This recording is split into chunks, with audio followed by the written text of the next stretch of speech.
It is Big D Energy. Big D, yeah. With Big D Mac. What's up, Shep? Darren McCarty, Matt Shepard with you, filling in for Neil Rule on this Wednesday on Woodward Sports. Good to have you. Yeah, absolutely. Joined by BMG, as always, in the sound booth. And Mo Rax, one of the busiest guys at Woodward Sports. Shep, you'll find out. Love those guys. You learned early.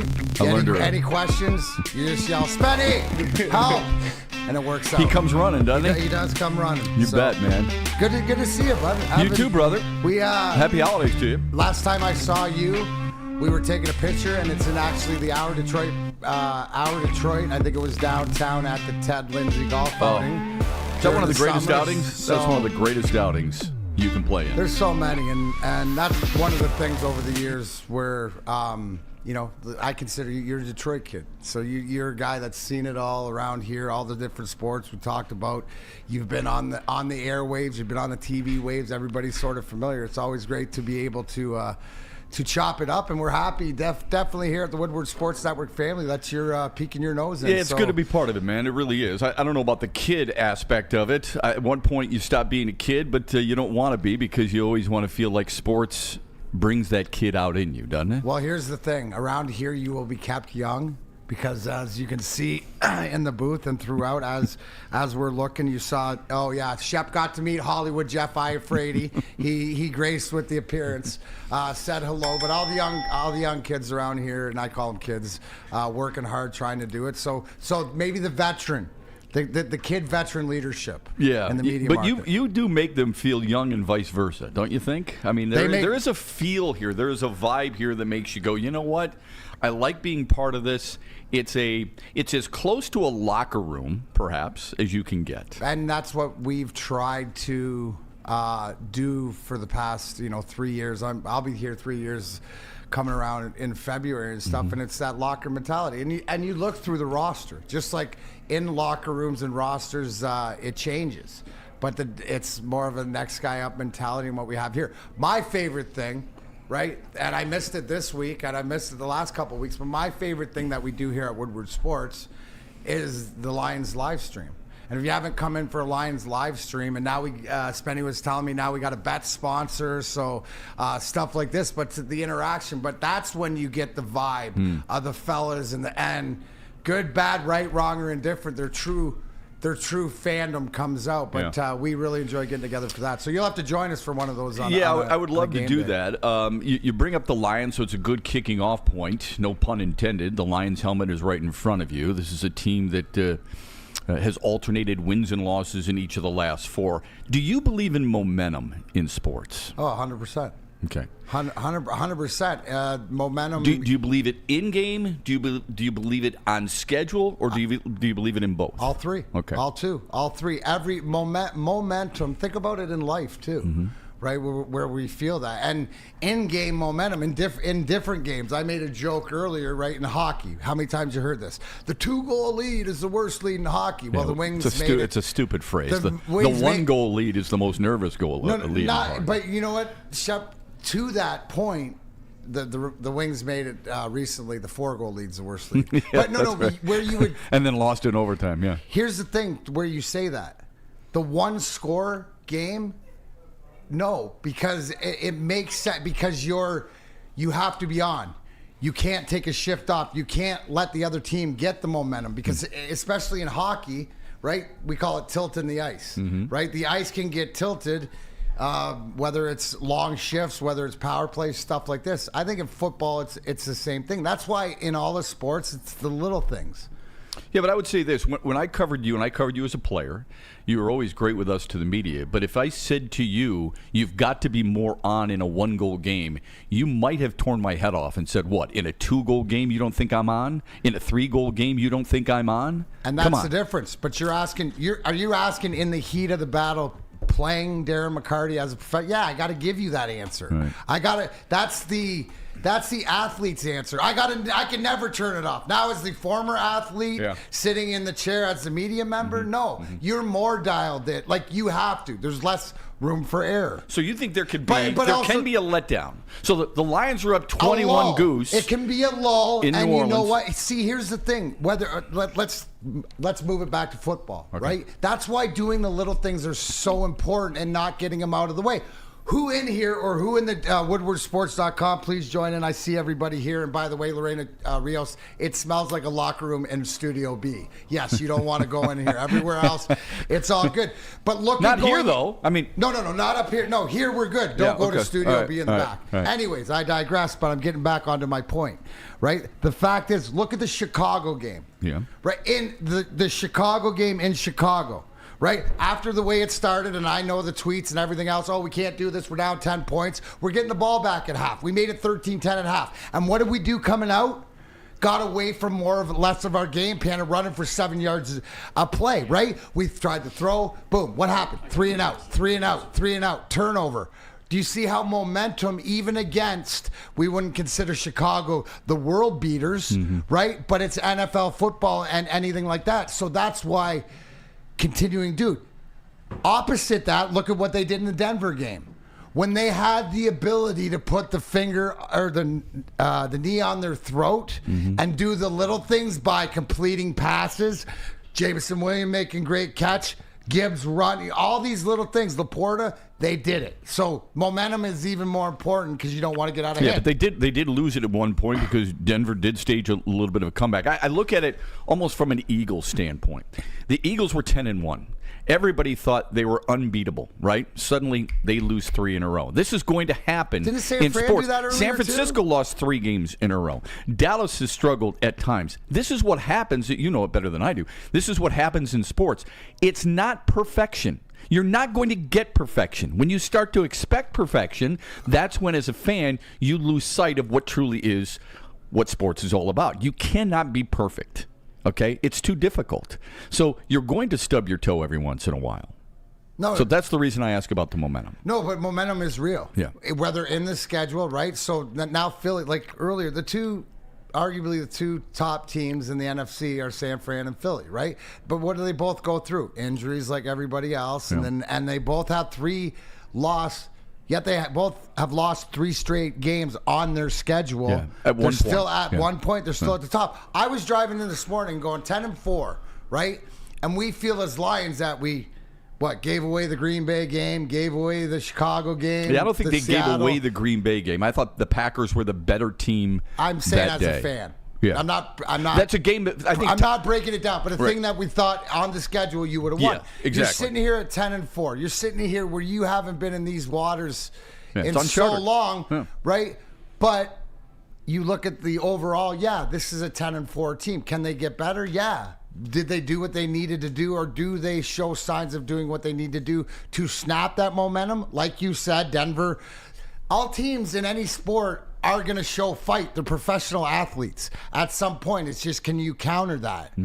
Right? So I think it's great. But I think that if you diagnose every team in the league or whatever, they have their ups and downs just like we do. Absolutely. Where would you rank the Lions right now?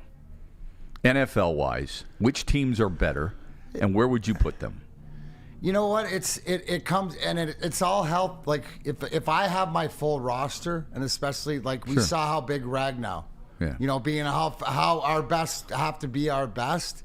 You're right. The Dallas game's going to show you, right? You're right there with that. So do I think Baltimore?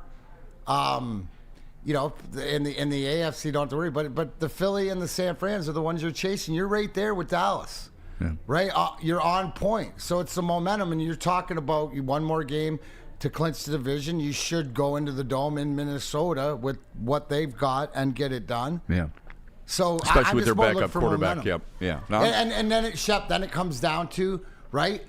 Does Philly continue to slide, a little bit? Are we going to get a home seed? Are we going to be playing that? When the playoff schedule comes out, and if you set yourself up for success by being a 2 seed, let alone, God forbid, you're a 1 seed, and everything's got to come through Detroit, then reality really sets in, not just a playoff win, but moving further along. Yeah, I'll be honest with you. Even if they were the 1 seed, I still don't think they could beat San Francisco. I think San Francisco is the best team in football. Don't you but think it would be that they have a better chance of beating San Francisco in the Dome? Absolutely, but you would also argue, if that's your point, they should have a pretty good chance at beating Dallas because it's indoors. Yeah, no, I consider that Dallas. Like Dallas to me is still Dallas. Yeah. Right after last week. Now, yes, has Rain Dakota Prescott gotten better this year? Is stuff like this? But, for sure he has. Yeah. But I think healthy wise with all our weapons, I like our chances. Yeah, I just remember when the Packers beat the Lions on Thanksgiving Day, the comments I heard from so many of my friends was, well, Green Bay is on a roll. They're peaking at the right time. Look at what they're doing. They scare me a little bit. And I said to people, why are you jumping to so many conclusions so quickly? When eventually, what do? They go out, they lose to the Giants, and then they lose at home to Tampa, a team Detroit destroyed down in Tampa, okay? It's the ebbs and flows of an NFL schedule. Now, you brought up an interesting name. Sam Laporta has turned out to be not just one of the best tight ends in football, but one of the best rookies in football. I'm not saying he's going to win Rookie of the Year, but he's been incredible.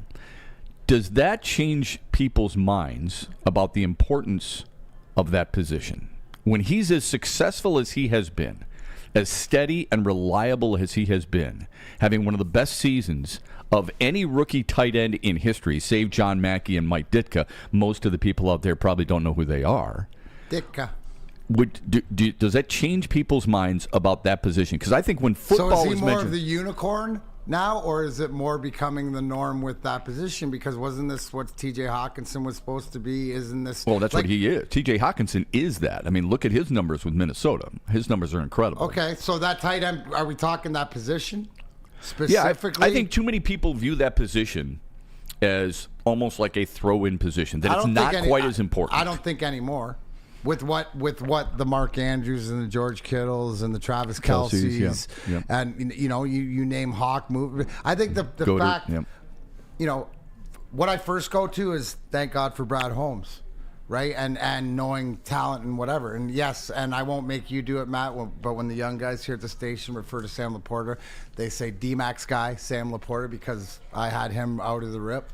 Right, as far as being a difference maker for this team. I think the way that the NFL has evolved and the way that the tight end is used, the tight end's more of a wide receiver. Like he's a blocker plus a wide receiver now. And I think in the past, more so they drafted. You bring up a great point, right? Yes, Laporta doing everything that he's doing with the numbers and unbelievable and stuff like this, but the whole tight end position that the Detroit Lions have, Brock Wright, the backup stuff like this. They do a great job as a committee.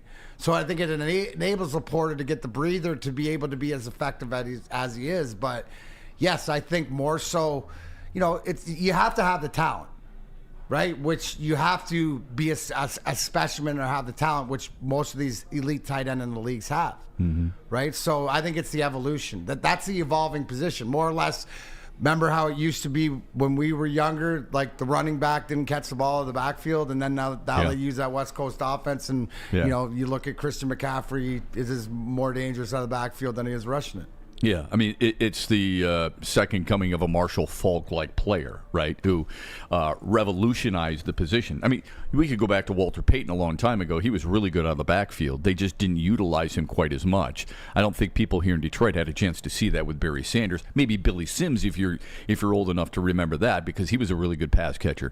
But it's becoming more and more important, I think, especially in today's NFL, where it's more about passing the football, advancing the ball downfield, than it is running the football, where the tight end becomes even that much more important. When you can run seam routes and you can get mismatches with safeties and linebackers, you are more apt to be a little bit more effective with your passing game with an effective tight end than you would be almost with a good wide receiver.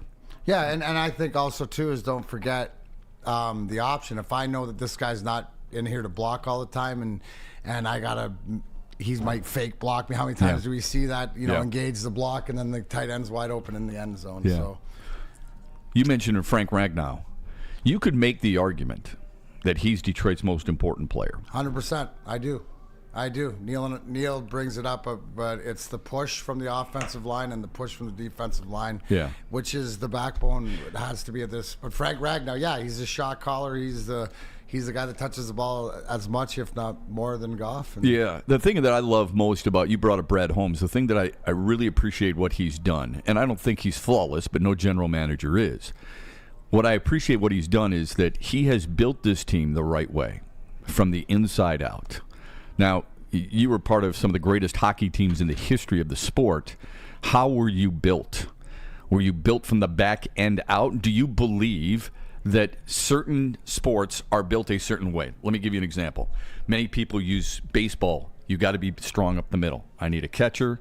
I need a shortstop. I need a second baseman and a center fielder for defense, right? In basketball, do you believe that the point guard position is vital because they're distributing and they're handling the ball?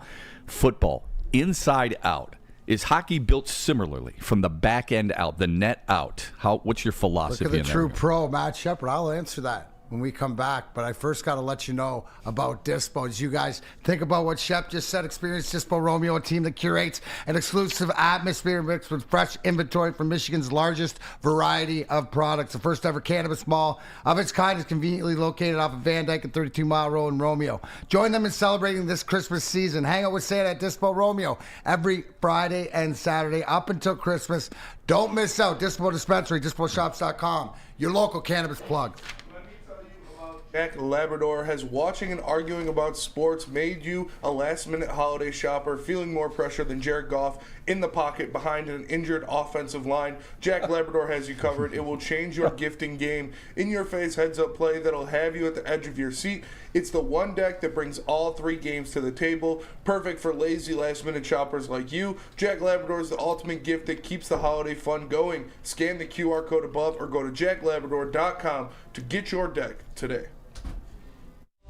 Since the dawn of moving people, Chevrolet has led the way. The world of transportation is changing. At Feldman Chevrolet, we are leading the charge forward. With every electric vehicle, every mile traveled, one Feldman at a time. The company that puts more Chevys on Michigan roads is now the #1 name for Chevy electric vehicles.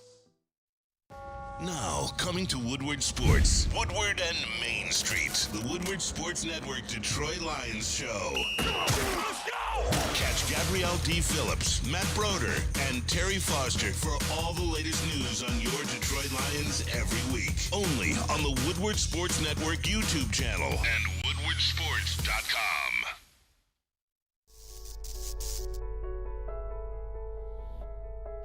We've just received word. The world's cannabis supply has vanished. The public is outraged and has taken to the streets in response to this tragedy. The individual responsible acted alone, and we can only hope they will make things right soon.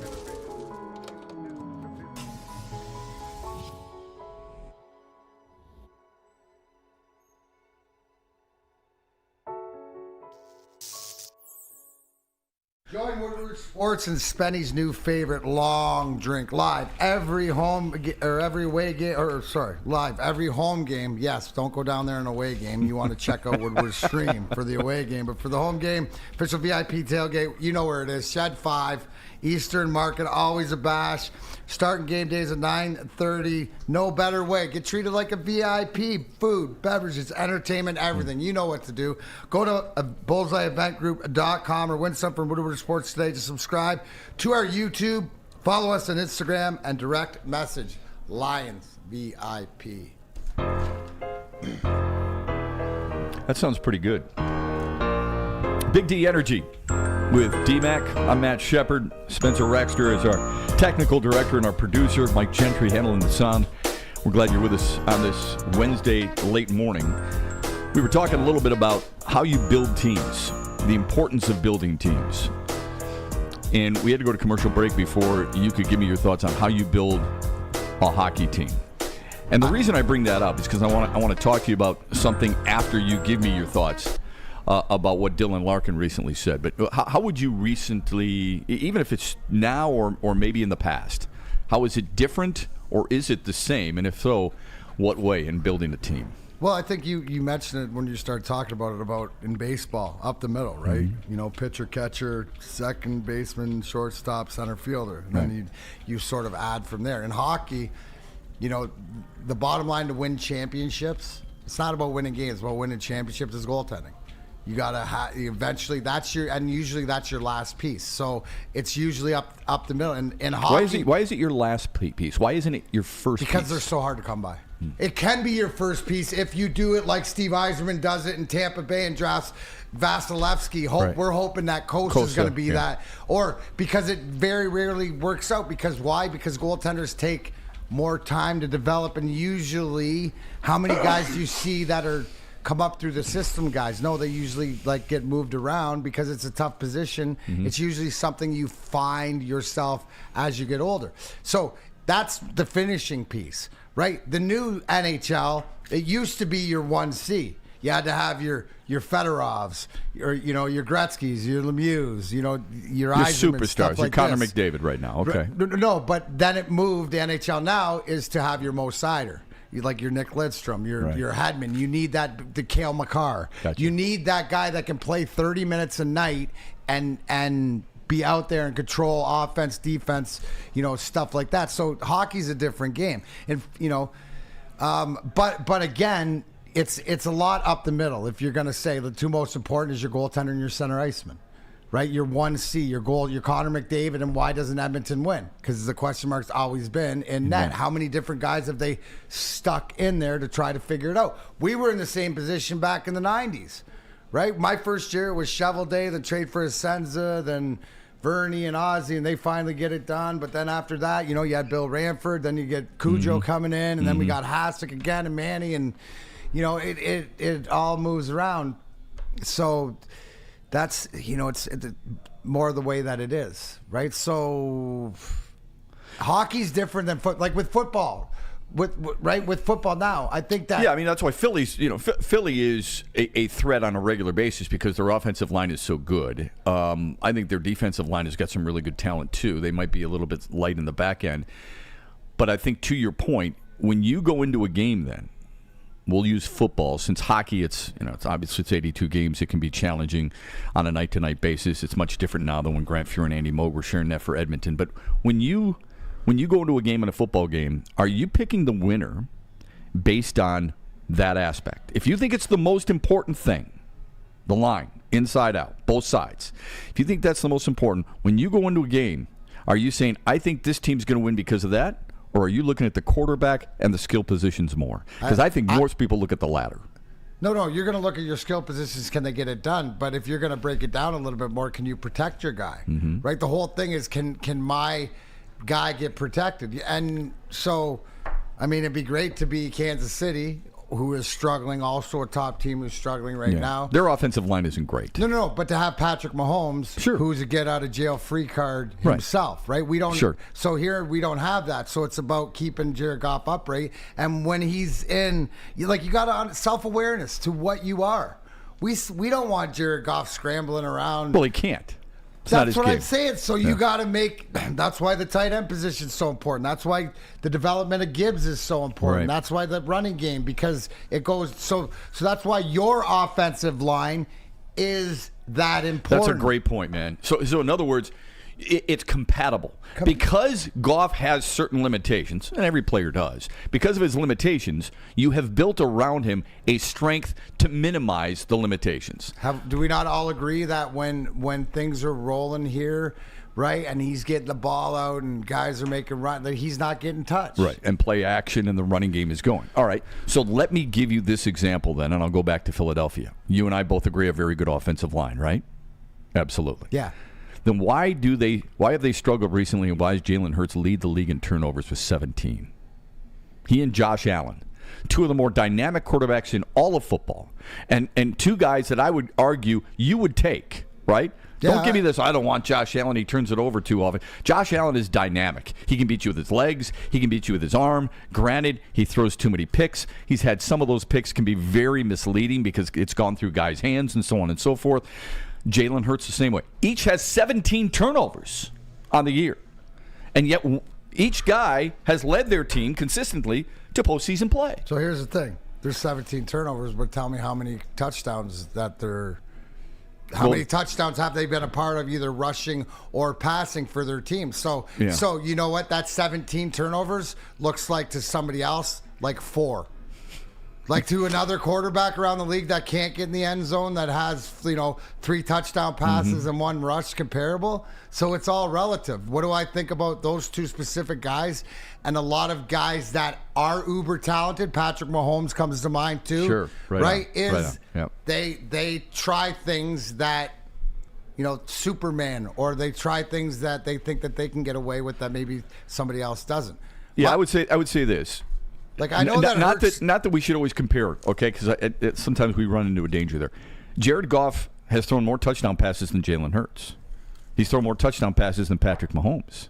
I'm not saying he's better than them. No. Don't take it wrong. But only Dak Prescott and Brock Purdy have thrown more touchdowns than Jared Goff. Right, but here's the thing. So you can't see. I'm not going to let you use that argument, because how many on the ground is he responsible for? Because he's responsible for like 15 on the ground. You mean fumbles?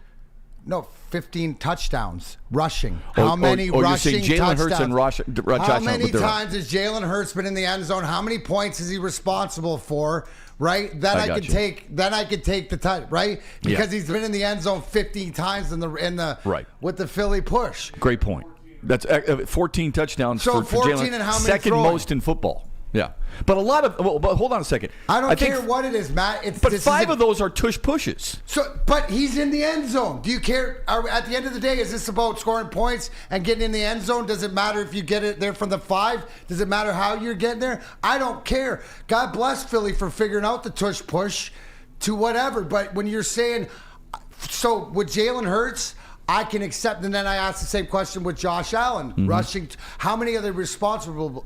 Because I can take that little stuff. If, say, 17 of those turnovers, 4 or 5 of them are no-nos because they're trying to do too much. Because at the end of the day, look at what they're responsible for. So the fact that Jared Goff has to be efficient, because he's not running more than 2 or 3 in if they're from the 1-yard line on a sneak. So I think that the different players you have to, when it comes to quarterbacks like that, that's why it's more important for Goff to take care of the ball. Yeah. Because he can't beat you with his legs. Right. He's got to beat you with his brain. And the whole Lions and his accuracy. And Ben Johnson realized he's got to beat you. Now, you got to use your talent in your and 7. This was one of the big things last week. Jameson Williams, how many targets? You can't have this kid touching it twice. He's got 4 with 7 targets. So is he getting in? Jahmyr Gibbs, we look at how he's worked in. Look at all the young guys, how they're in. Laporta. So it's the game plan. Yeah. Well, I would, as far as the Jameson Williams, I understand that, because he's a first-round pick. He's got great speed. But there's only one football to go around to. Laporta, Amon St. Brown, David Montgomery, Jahmyr Gibbs, and Jameson Williams. Well, you know what? San We're not even Francisco's including got the same sort of problem. They figure it out. So who cares, as long as they're making plays, getting in the end zone. Theirs is primarily a 3-headed monster, but I get what you're saying. Yeah, I mean, with Deebo Samuel, they find ways to get him in. Kittle. Ayuk is the most underrated receiver in the freaking NFL that you haven't heard of. Name a guy that you'd want. What's his fantasy spending? Is he not, right? You think Kittle, McCaffrey, Deebo. But what I'm saying is, so there's enough balls to go around because everybody can get fed at the end of the day. Yeah, good enough. We bring up the Red Wings at the start of this conversation for a reason. Dylan Larkin came back. Unfortunately, it didn't mean a win for the Red Wings. But he came back the other day, and I wonder to you what it means to have a captain, a leader back, whether it be on the ice, on the field, on the diamond, on the court, whatever it may be. How important, how impactful do you think that can be for another athlete who you guys are all type A personalities for the most part, and yet at some point you were a leader. You're a leader on your team at one point, and then you get to this highest level and there's a guy who's wearing the C or another guy wearing the A. You've worn the A before. So tell me how important and impactful that can be for a team to get your quote-unquote captain back. Absolutely. You know how impactful it is, Spenny? It's like having guardian alarm. to have your back because Guardian Alarm let them offer you customized solutions. He has from truly real become a member of the experts, media. Professional technicians who take the time to recommend security and automation solutions specific to your needs. But I need you to call Guardian Alarm today. The number 1-800. 24/7 professional money. Call us anytime, day or night. Know the Guardian team member will stay on the phone as long as it's needed. But I need you to call the number today. 1-800. Stay out. Technology backed by people, just like the Red Wings, backed by Dylan Larkin. We'll get to that. Your safety and security deserves technology has been proven to work, and people have proven to care. That's all Guardian Alarm What a wants. transition. They want to have your back, but they unbelievable. need you to call the number today. 1-800. Stay out. 11 more days and you can stay out of the win column for the second straight month, Detroit Pistons. Wow. Well, we'll talk about that later. No matter what, Guardian Alarm, they got your back. Your local security experts tell them Big D Energy, we sent you. Oh, absolutely. What do you do, Spenny? What do you do when it happens when you run a great business for over 50 years? You expand and offer more products to more people. That's exactly what Les Stanford did by adding Les Stanford Buick GMC. The same great service that customers have known to love and trust. On Woodward Ave, just south of 9 Mile. Check out Les Stanford in Dearborn today. Find the brand you want. LesStanford.com. Calling all landscapers. This is Darren McCarty. I'm at Outdoor Equipment Co. How would you like to landscape like a legend? How about a bad boy zero turn? And even a chainsaw.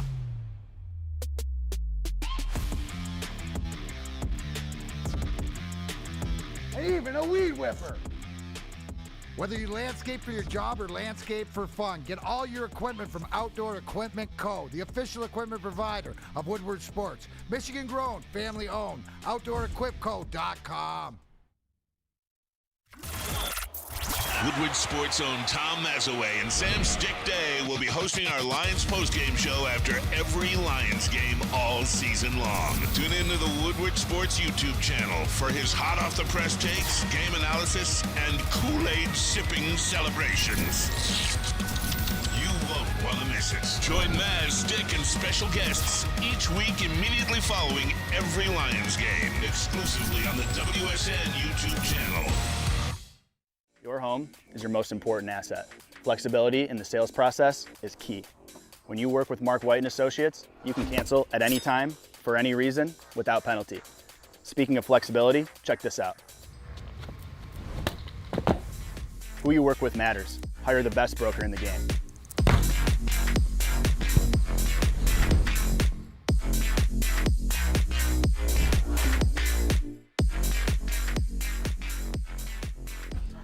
I'm here to tell you about my meat.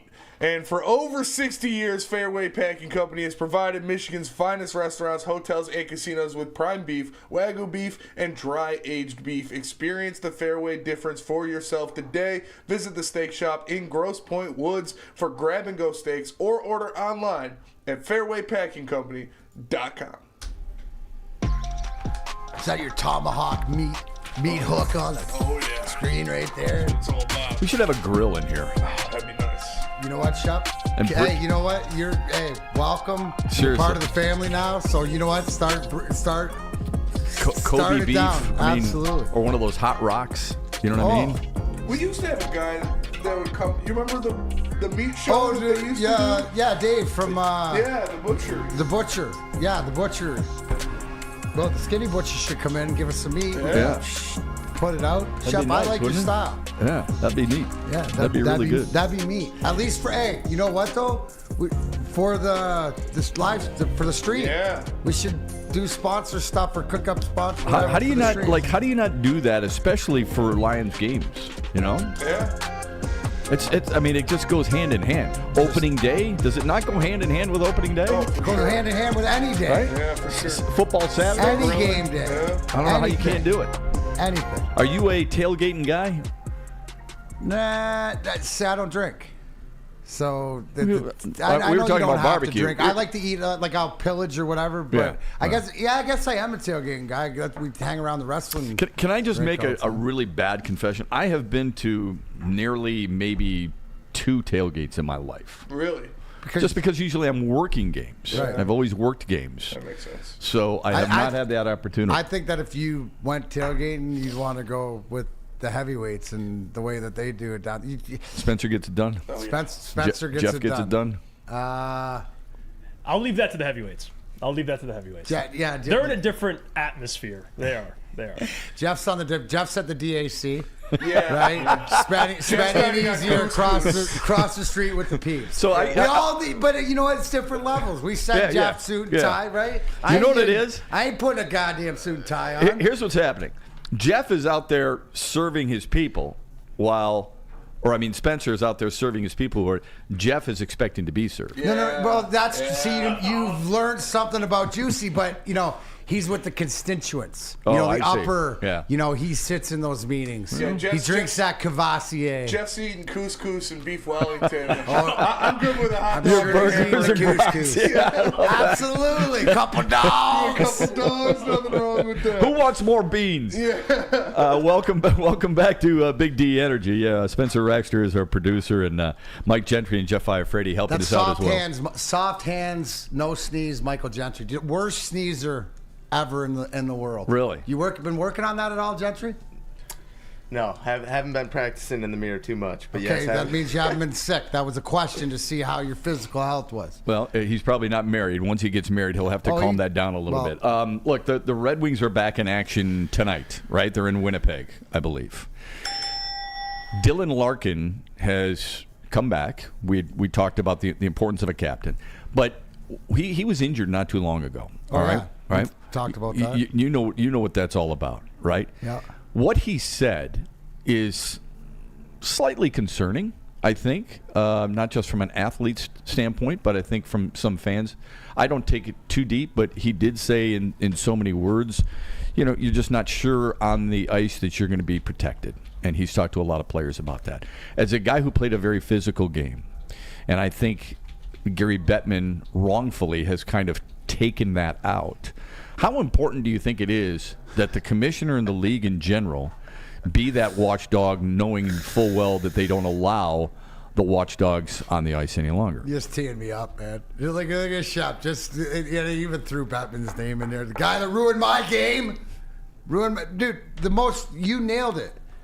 Forget all the BS. Forget all the cement, like whatever, like that. Everybody who knows me knows that this ain't my game. I had to rewatch it. But to hear a captain of your team, but a player in a league say, "I don't know if I'm safe or we're gonna get protected by the league." The one thing that I was sure about, right, is that all my teammates, we knew they had your back, but there was some sort of unwritten rule, right? The biggest thing that I said about the Dylan Larkin play is the fact that the guy that did it feels it's okay to put your stick there. Mm-hmm. Like it's the deterrent back in when we played that somebody was gonna ring your bell or come out there and they'll say the anticipation of death's worse than death itself, right? Because you got to fight somebody and at the end of the day, but guys wouldn't get there wasn't the high sticks to the head.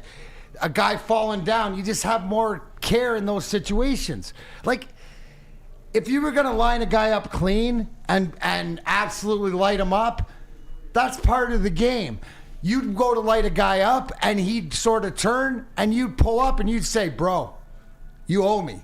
You're like, "I could have killed you." Right, like this, but there's a respect factor to that. So those conversations take place on the ice, you're saying? Right there? Hell yeah. Back in the day. Yeah. I mean, I'm sure they do all now because everybody knows each other and they cut deals. But there's certain, when you play that violent of a game at the level that I did or we did, you got to, we call it cutting deals. You got to cut deals with some guys. So, right, I'm not going to hit you from behind, Chelly, so you don't hit me from behind or whatever. Whereas you'll see other guys, right? They'll swing sticks at each other. Right. That's their deal, right? There's sort of a respect because if I get that respect, it feeds down to my guys also. Mm-hmm. So, yes, they don't give, but you're acting like they ever cared about player safety and stuff like that. They act like they do. They care about the dollar. And you know what? It bothers me. It bothers me a lot that you have your captain coming out, and good for him to say that because he honestly feels that way. But the game's too fast.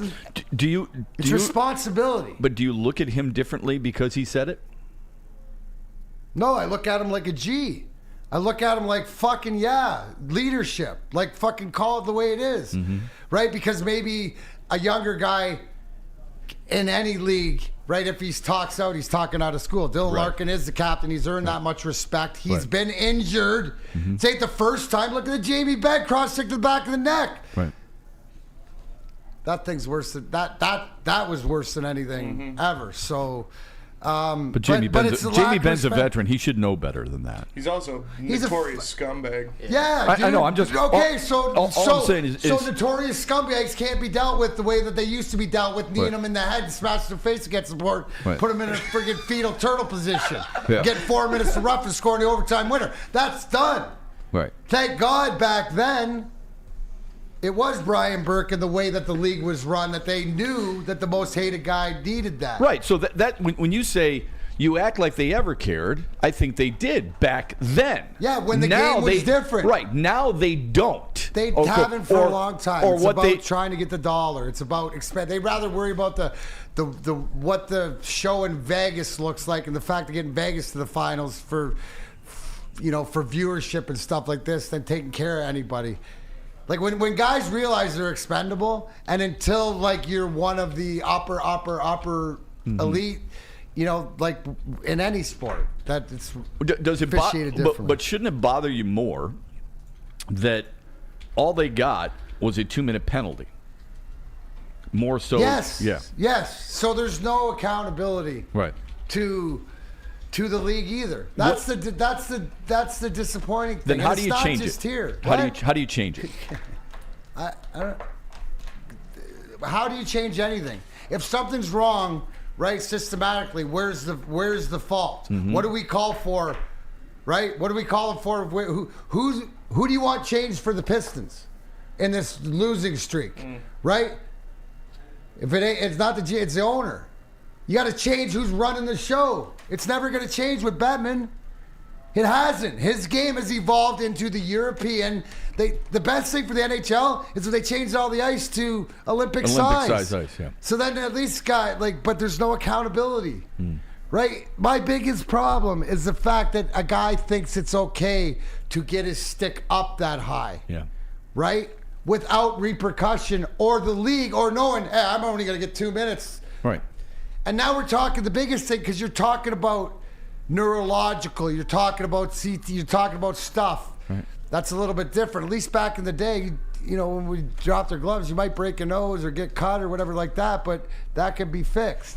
Yeah, it's about not just careers, but it's about people's livelihoods or their lives. How their quality of life moving forward is what it can be about in a situation like that. So we've seen it quite a bit. Good luck to the Red Wings tonight. You got another read here? Yeah, I actually it's the food guy. Yeah, let me tell you guys about Big Boy, because comfort foods are back at Big Boy. Try the veal parmesan or the new Southern Comfort chicken bowl. All of that and more at Big Boy. How about breakfast? They got the stuffed potato pancakes. They got the classic lumberjack or Santa Fe Garden. Also, the apple pie hotcakes that are too good to miss, and you can top it all off with a gingerbread shake for dessert. Stop by your local Big Boy today and get some of these comfort foods. Where's the most convenient place to get that big fitness energy? It's Planet Fitness. Join today for just $1 down, $10 a month. With over 2,400 locations and equipment for every workout, you can get in, get energized, and get going. And with free fitness training and most clubs open 24 hours, everyone belongs in the judgment-free zone. So join today for $1 down, $10 a month, no commitment, cancel anytime. Have you ever wondered where all the finest restaurants get their steaks? It's Fairway Packing Company, providing Michigan restaurants, hotels, and casinos with prime beef for over 60 years. But now you can buy these cuts of meat for yourself at the Steak Shop by Fairway Packing Company. Prime porterhouse, A5 Japanese New York strip steak, dry aged Wagyu beef tomahawk.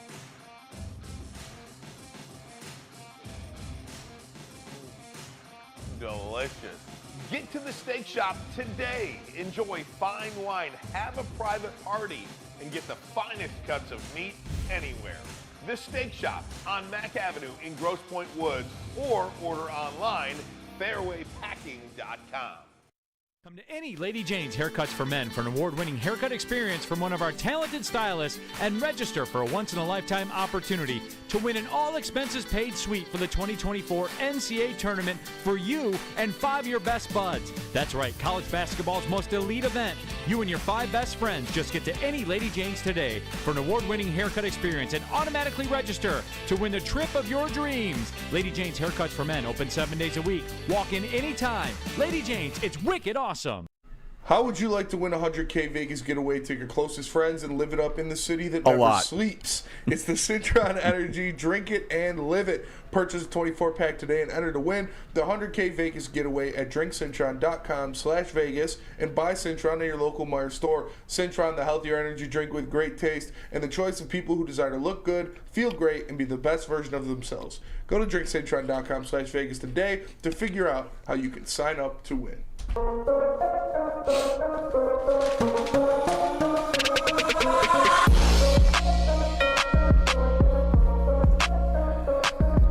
You know what? Let me introduce you. Welcome back, Big D Energy, Darren McCarty, Matt Shepard, in for Neil Rule, Big Michael Gentry in the ones and twos, spend more racks. Right? Remember I told you about how dumb Brandon Katz was to watch out for the thing? Like, welcome, Katz, and thank you for being so fucking consistent. There's such bad takes on the Larkin play. Hockey is a physical game. That hit on Larkin was not unique. You should just, and then he goes on about, oh, you can't suspend guys every time they get hit or whatever. He cross-checked him in the freaking neck, right? It's about accountability to your hockey stick. Right? There is no accountability if you're going to do that to protect each other. Yes, sort of the unique play as far as how he got hurt, but did the stick not come across his face, his neck, to stuff like this? It's about See, you have no accountability to yourself or the chat. To your chat, you just spew garbage. Right? What I'm talking about is accountability to your hockey stick on the ice. That even back in my day, as physical as it was, right? But there's sort of unwritten rules. Right. Now, some guys, Dino Cicerelli, he'd swing that thing like anybody else, but guys knew that, right? But there's a respect level, and don't say like, well, no one ever. You need something to happen, right? Do we not know what happened over in Europe? Right. Right? A guy got his skate this high in the air and stuck it in a guy's throat. Yeah. The problem is, whatever made him think that he could ever have his skate that high. Right. Like, do you guys not get it? It's not figure skating.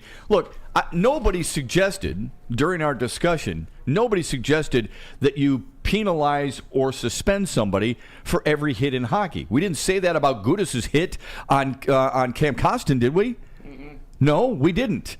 We're suggesting a suspension over an illegal act. There is a much different point than doing something illegally on the ice, and that was illegal, compared to being a physical force on the ice. Two different things. So you have to differentiate between the two. Well, you would know better than anybody because you've been there. I think the problem is this. Too many of us, and I use who's ever in the chat. I'm sorry, I don't know his name. I'm not going to bear who's ever in the chat, and me, and I don't care who we're talking about. I don't care if it's Mike. I don't care if it's Spencer. We don't know the unwritten rules. You do. Yes. So we have to. And I love being told the unwritten rules of the game that I played. I know. As passionate as we may be, and I'll just use the three of us outside of that world that you belong to.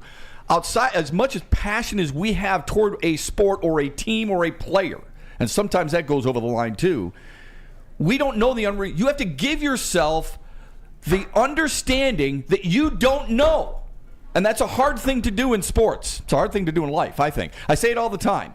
I say this to my kids all the time. There are two phrases that are the hardest things to say in the world. I don't know. I am sorry. You can put I was wrong instead of I don't know. I don't know the written rule or unwritten rule. You do. He doesn't know the unwritten rule. You do. That person on the stream does not know the unwritten rule. They have to admit that. And nor do I. And that person will never admit it. But the rest of you are smart out there. It's the same thing when we're talking about injuries right now. Mikey, we'll go to BMG. He's our Red Wing insider and stuff like that. It's great to have Larkin back. Obviously, Shep, you said not the result we wanted at home, but you're going back into Winnipeg, playing a Winnipeg team with Kyle Connors. But we got injuries too, right? You mentioned the hit on Klim Kostum. What's going on with Ville Husso and... Ville Husso is on IR. Obviously, it's retroactive today, so 7 days is his limit, and then he could be back. But you called up and signed Hutchinson to a two-way contract. Hutchinson, obviously a veteran goalie. We've seen a little bit of him last year. But overall, the goalie situation, D-Mac, we've talked about it. 3 goaltenders has been a problem since we've started the season, and we finally thought we were going to get to that point where we could offload one of those guys, and now we're right back into that same situation, having another terrible goalie problem. So they got to figure something out. I hope that there is maybe a trade for a goalie along the line, someone that's more stable and consistent, but yeah, they definitely have a problem in net right now. Well, you'd have to give something up to do that, number one. And number two, how many teams that feel like they are poised for a possible playoff push would give up what DMAC called earlier the most important position on the ice? Yeah, and not to mention there is so many other teams like Edmonton, like DMAC had brought up, that have goaltending problems. So they're in the same situation looking to unload a guy. And it's just a tough position to be in, especially with the Red Wings losing 3 out of the last 4, and then you play Winnipeg tonight and Flyers. Winnipeg without Kyle Connor, you're hoping you can get a win, but in hockey, when you're playing at someone else's barn, it's a hard game no matter what. And then the Flyers, you just got shut out with them, shut out against them at their barn. So you hope on Friday they can get a big win, but it's looking like a tough stretch of games, and they're going to need to bounce back. They use the word fragile, which scares the hell out of me, okay? I mean, their coach is saying we're a little fragile right now, which is surprising. They've lost 3 in a row, but prior to that, they were playing some pretty good hockey, right? Yeah. Well, sorry, Shep. No, go ahead. Fragile because of the injuries, or did you take it as mentally fragile? Because mentally fragile and physically fragile, there's a big difference right there. Agreed. I try not to read too much into too many quotes, okay? Because I think we can jump to conclusions. But I think that's a poor choice of words, is all I'm saying. The word fragile, people take and run with. Fair or unfair, they take and run with it, and they feel like, you know what? This team is not as quote-unquote tough as it needs to be. Look, I don't care what anybody says. When you are a fan, here's what you end up doing. And I do it too. I'm guilty. You compare every team you have to your favorite team from before. So every Red Wing team moving forward, until they win a cup, is going to be compared to your teams. Every Tigers team is compared to 84. They are, because they won a championship. The Lions are skating right now because there's nothing really for them to compare them to. 3 people all right? are alive. The Pistons right now are being compared to the most recent championship days, Ben Wallace and so on and so forth. Teams can't stand it. Okay? I work with Gibby a lot. He's a good friend of yours as well. Yeah. Kirk Gibson in Los Angeles, the Dodgers, until they won the COVID-shortened season, that team, Clayton Kershaw and everybody, got so sick and tired of seeing Gibby in 1988 with the Dodgers winning the World Series. They got sick and tired of it. The 1984 team got tired of seeing the 1968 highlights all the time and people talking about the 1968 team. So this is what's going to happen. This team is going to be compared to your teams, or maybe even the most recent Stanley Cup team. Maybe it's not always the team that won back-to-back championships and 4-11, but overall, that is the measuring stick. And that's what's going to happen. Well, but again, we're talking about how the game's changed. It doesn't matter to fans. I mentioned fans. Yeah, well, you're right with the fans. Now the fragile comment. Okay, yes, I can concur that is probably a bad choice of words. But when I immediately hear it, I look and say, oh, injury wise, because no one comes out and tells you their team is mentally fragile. Not in that sport. Not in that sport. Although Monty Williams said we got a tough time with the basketball teams with adversity and stuff like this. Right. But I don't think this Red Wing team is mentally fragile. I think that they're going through some injuries right now, which is part of the season and stuff, but it's also a great opportunity for guys to step up. So yeah, I don't think you can play, quite honestly, I don't think you can play any sport being mentally weak, but I don't at the highest level. I sure as hell don't think. But what I'm saying is this team, when you use that word, I think the immediate gravitation towards people is, fans specifically, is that, they're not as tough as McCarty, Malpe, Draper, go on and on and on with that facts, team. But no, different game. But you know what I'm saying. Have to be. No, exactly. Okay. But it's facing that adversity. Right. It's getting held. It's just part of being, the bottom line is I look at this team, right? I know, like everybody else, where we got to get better, the goaltending, and we're waiting, for Edvidson and maybe Johansson and whoever else to come up, solidify the blue line. The one thing that I think the Patrick Kane signing is going to pay off in dividends. I think that for sure that it's going to work. We're a so much better team than we were last year at this point. Yeah, we can score goals. Yeah, right. Can we keep them out of the net? Not in the last game, but yeah, you're right. I love their offense too, but I will say this: Mike's a passionate Red Wings fan. He's a believer. Listen to the tone of his voice. Look at his body language about how disappointed he is right now about this team, and it'll tell you right now the confidence level. I don't care if they're better than last year's team at this time. They should be. That's not the measuring stick. Everybody out. The measuring stick's playoffs. Right. So that's it. So keep yourself in the hunt, right? And it's ebbs and flows. So here's the whole thing: is that when the going gets tough, you got to dig in. That's why it's a perfect opportunity. Is tonight, Mikey? In your dismay with your Red Wings team, is tonight a good opportunity to go into Winnipeg without missing their top guy? Homegrown guy. They're playing better, but to win, take 2 points. Yeah, no, it's definitely a great opportunity to take 2 points, but I think that Anaheim game at home, those are games you have to have. Anaheim is not a good team. They're not great on the penalty kill. They aren't even great at scoring goals. Let's wait till the first one's over, then we'll worry about the game on Friday. No, I'm saying that although was the Adam game, Henrique is that on a was roll. The game that they should have won. But today, as you move forward, games like today in Winnipeg and Philadelphia, those are must-win games when you're dropping 3 out of 4 to teams you should have beat. Yeah.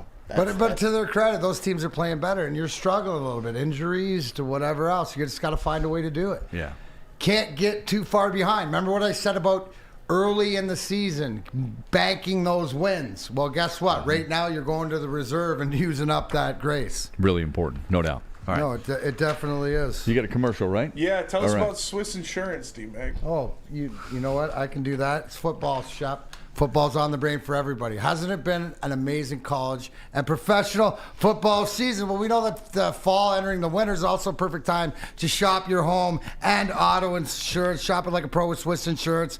They cover Woodward Sports. They should be covering you too. Give my buddy Mark a call today, 248-800-4177, or go to SwissINS.com. And let me tell you about the best merch in the game. If you want some great Detroit sports wearables, all you got to do is go to woodwardsports.com/merch. We got the best in the game, like I said, and it'll make great Christmas gifts. So if you're still last-minute shopping for your loved ones, your friends, your family, go to woodwardsports.com/shop to get the best merch out there. Where's the most convenient place to get that big fitness energy? It's Planet Fitness. Join today for just $1 down, $10 a month. With over 2,400 locations and equipment for every workout, you can get in, get energized, and get going. And with free fitness training and most clubs open 24 hours, everyone belongs in the judgment-free zone. So join today for $1 down, $10 a month, no commitment, cancel anytime.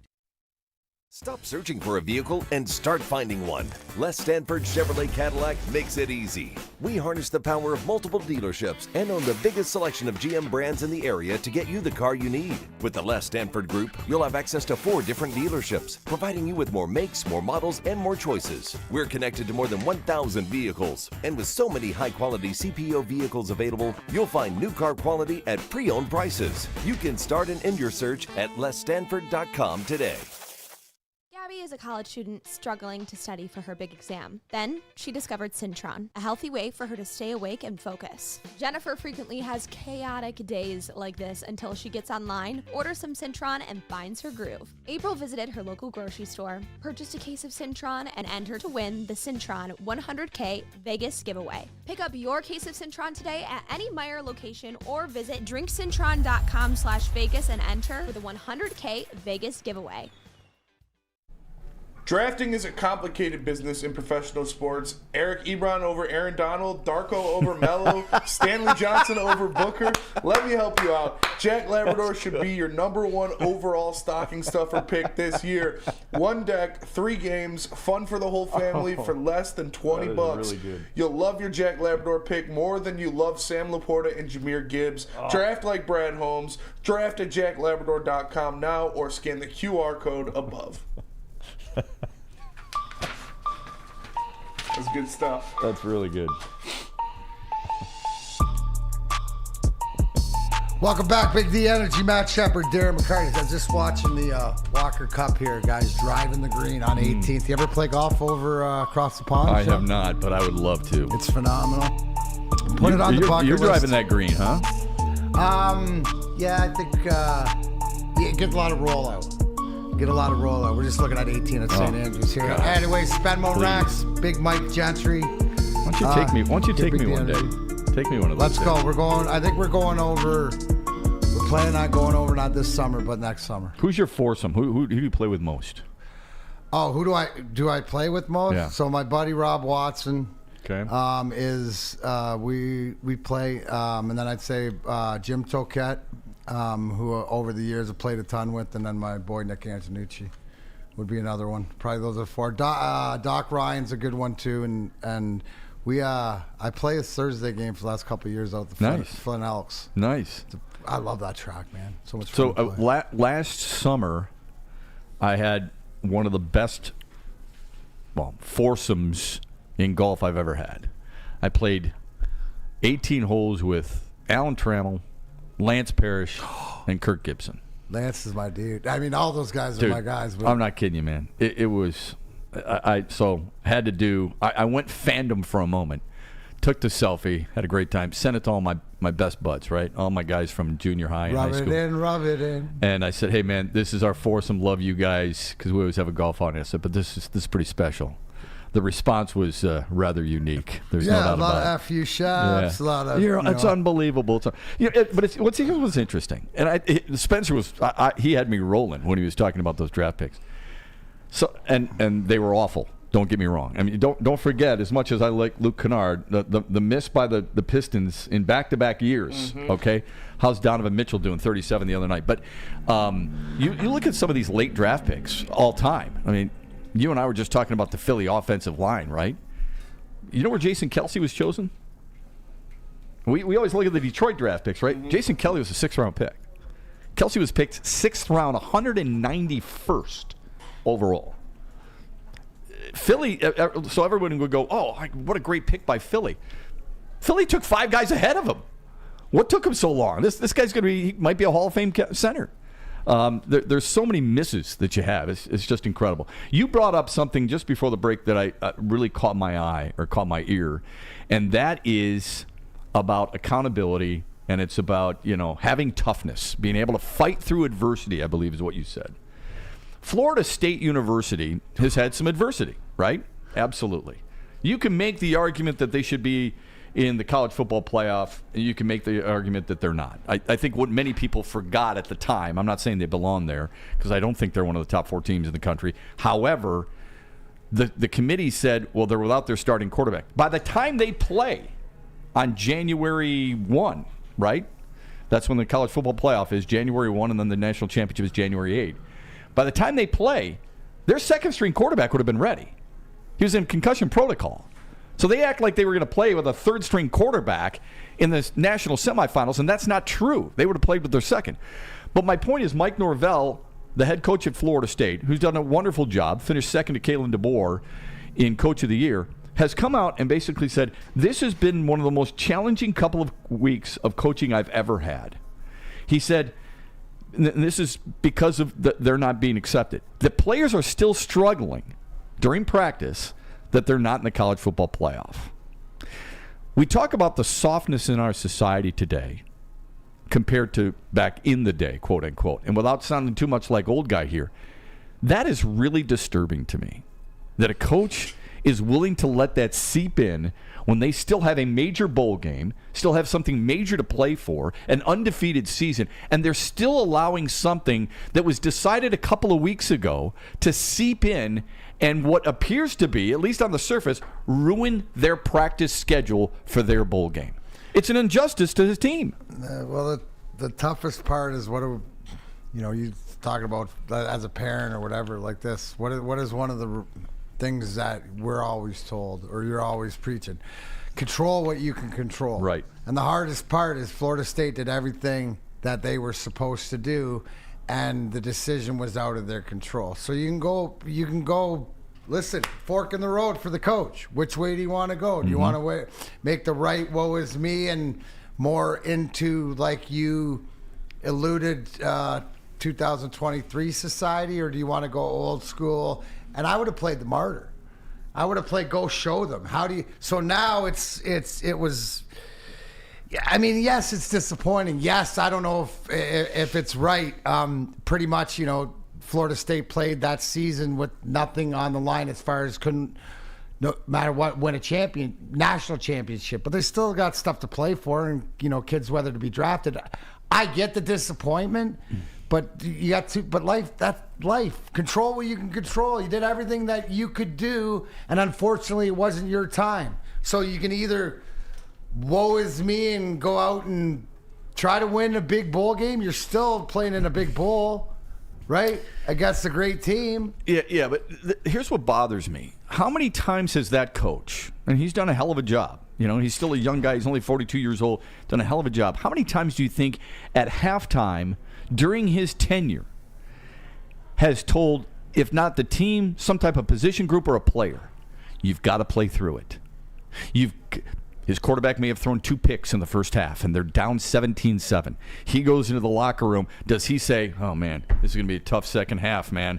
I don't know how we're going to do it. This is going to be really challenging. Or do you say, learn from that mistake. Fight through this. You're better than that. You know what's interesting? Practice what you preach. But you know what's interesting, Shep? Right? And this will be interesting to see as it gets closer with the 2 weeks out. Maybe this is a self-awareness and purging. That they're all doing it together. That he knows. Maybe this is leadership. Okay. Because he sees that these guys are whomping, right, like this, and he's trying to get it out of them. But maybe he makes it public. Maybe he goes, okay, we're all going to bitch and moan, and we're going to be this until it's time not to be. If this lingers and it goes into, they're still talking about it, going into the bowl game and stuff like this, and they go out and lay an egg and stuff like this, well, we know that there was, they quit, like they folded shop.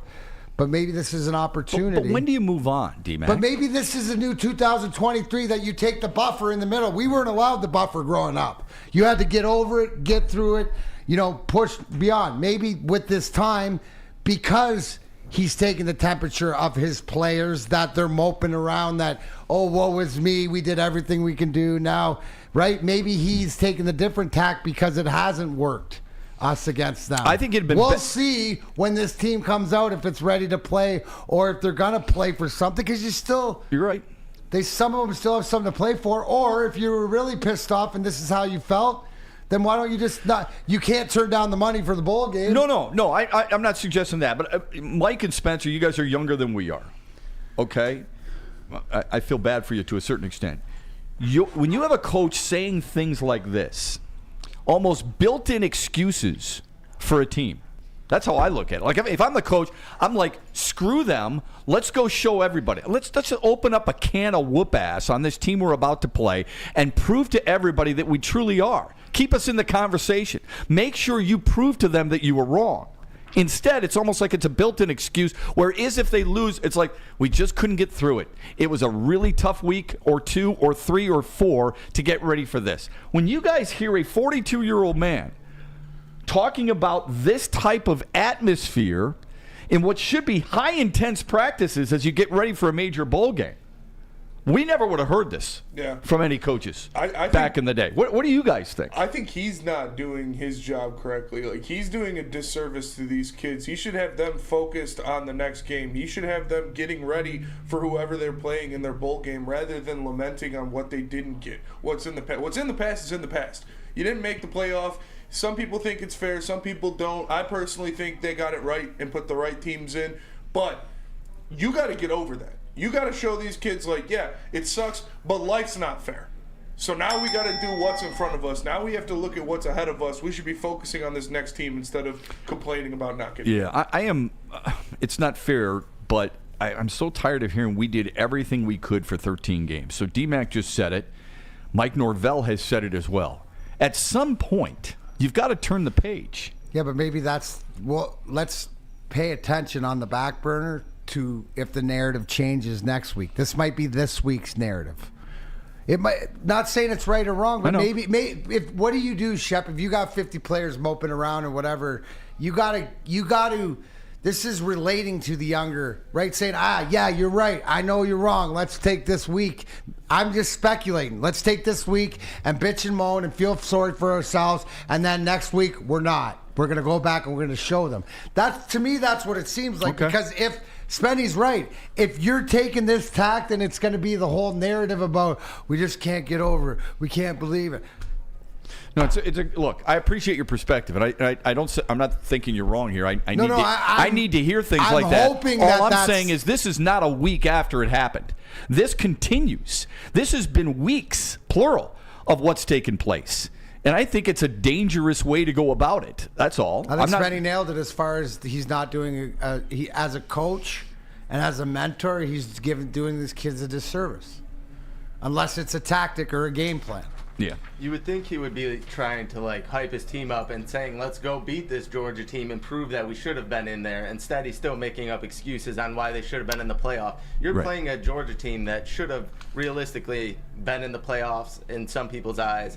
So go out there, win that game, and prove that you should have been in there. Stop making excuses. Yeah. Shep, real quick. What if Florida State goes out and beats Georgia as that? To whatever happens between Alabama, Michigan, whatever happens between Texas and Washington, that's their best case for 100%. Anybody giving them the backing. And then you could walk around dropping your nuts all over everywhere saying, we 100%. Did it and you guys were wrong. So look, I think his comments, and I know you got to get to a break here, these comments are best suited for after the fact. You guys, the football practices are not open. They're not open skates where I can just sit in the stands and watch you and guys go over your power play, all right? Football practices are closed.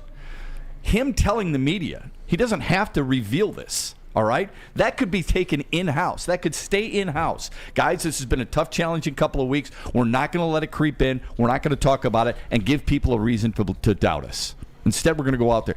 Look, he's absolutely right. Mike's comment about Georgia, a lot of people feel like they're still one of the top 4 teams in the country. Right. So Florida State can cry all they want. Georgia's got a reason to bitch about it too. I don't hear Kirby Smart saying this stuff. Mm-hmm.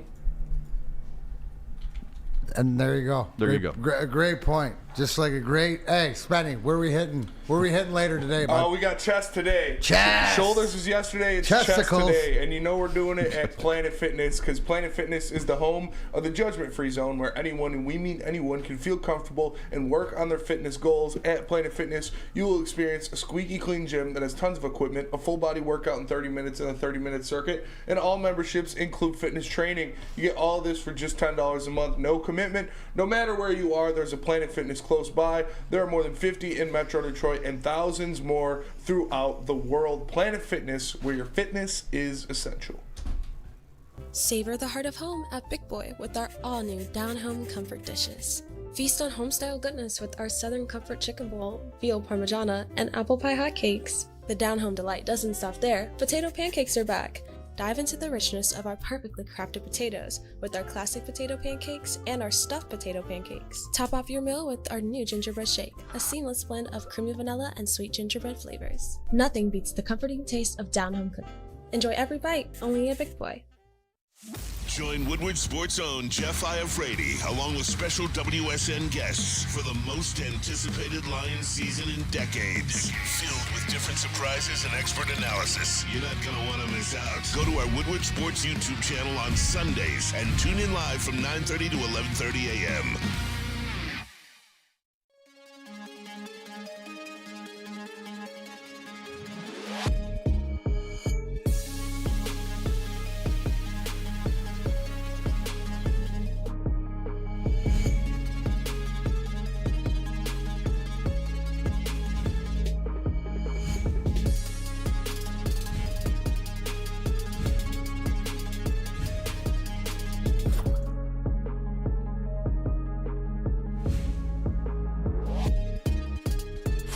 Let's talk about Outdoor Equip Co. official equipment provider of Woodward Sports, Michigan grown, family-owned bad boy mowers. Don't really need them now, but tractors, steel handhelds, weed whippers, Spenny, watch out, Liberty trailers, Generac generators. The snow about to come down probably after Christmas if the meteorologists are right, but you need those Snow X plows and See, that salters. sucks. I want a white Christmas. I know, it's going to be a rainy Christmas. But Outdoor Equipment Co. has it all for you. Remember, you can buy it, you can rent it, 0% financing. They'll deliver everything to your doorstep. Check them out today. Tell your friends, Big D Energy sent you. OutdoorEquipCo.com. I love that mower. That mower is kick-ass. Sick. Oh, man. The bad boy mower.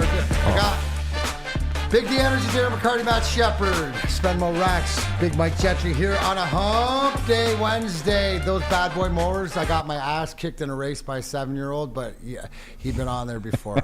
I got second, though. I didn't know you raced mowers. Oh, yeah, out there at Outdoor Equip Co. in the commercial. Oh, man. That's why, hey, you know what? That's why I was chasing Spenny around with a weed whip. You know, we lost. Hot dogs were good that day. Hot dogs were good that day. Shout out to everybody. So you're making me hungry again. Okay. We got Flick Story Entertainment. He sent a super chat.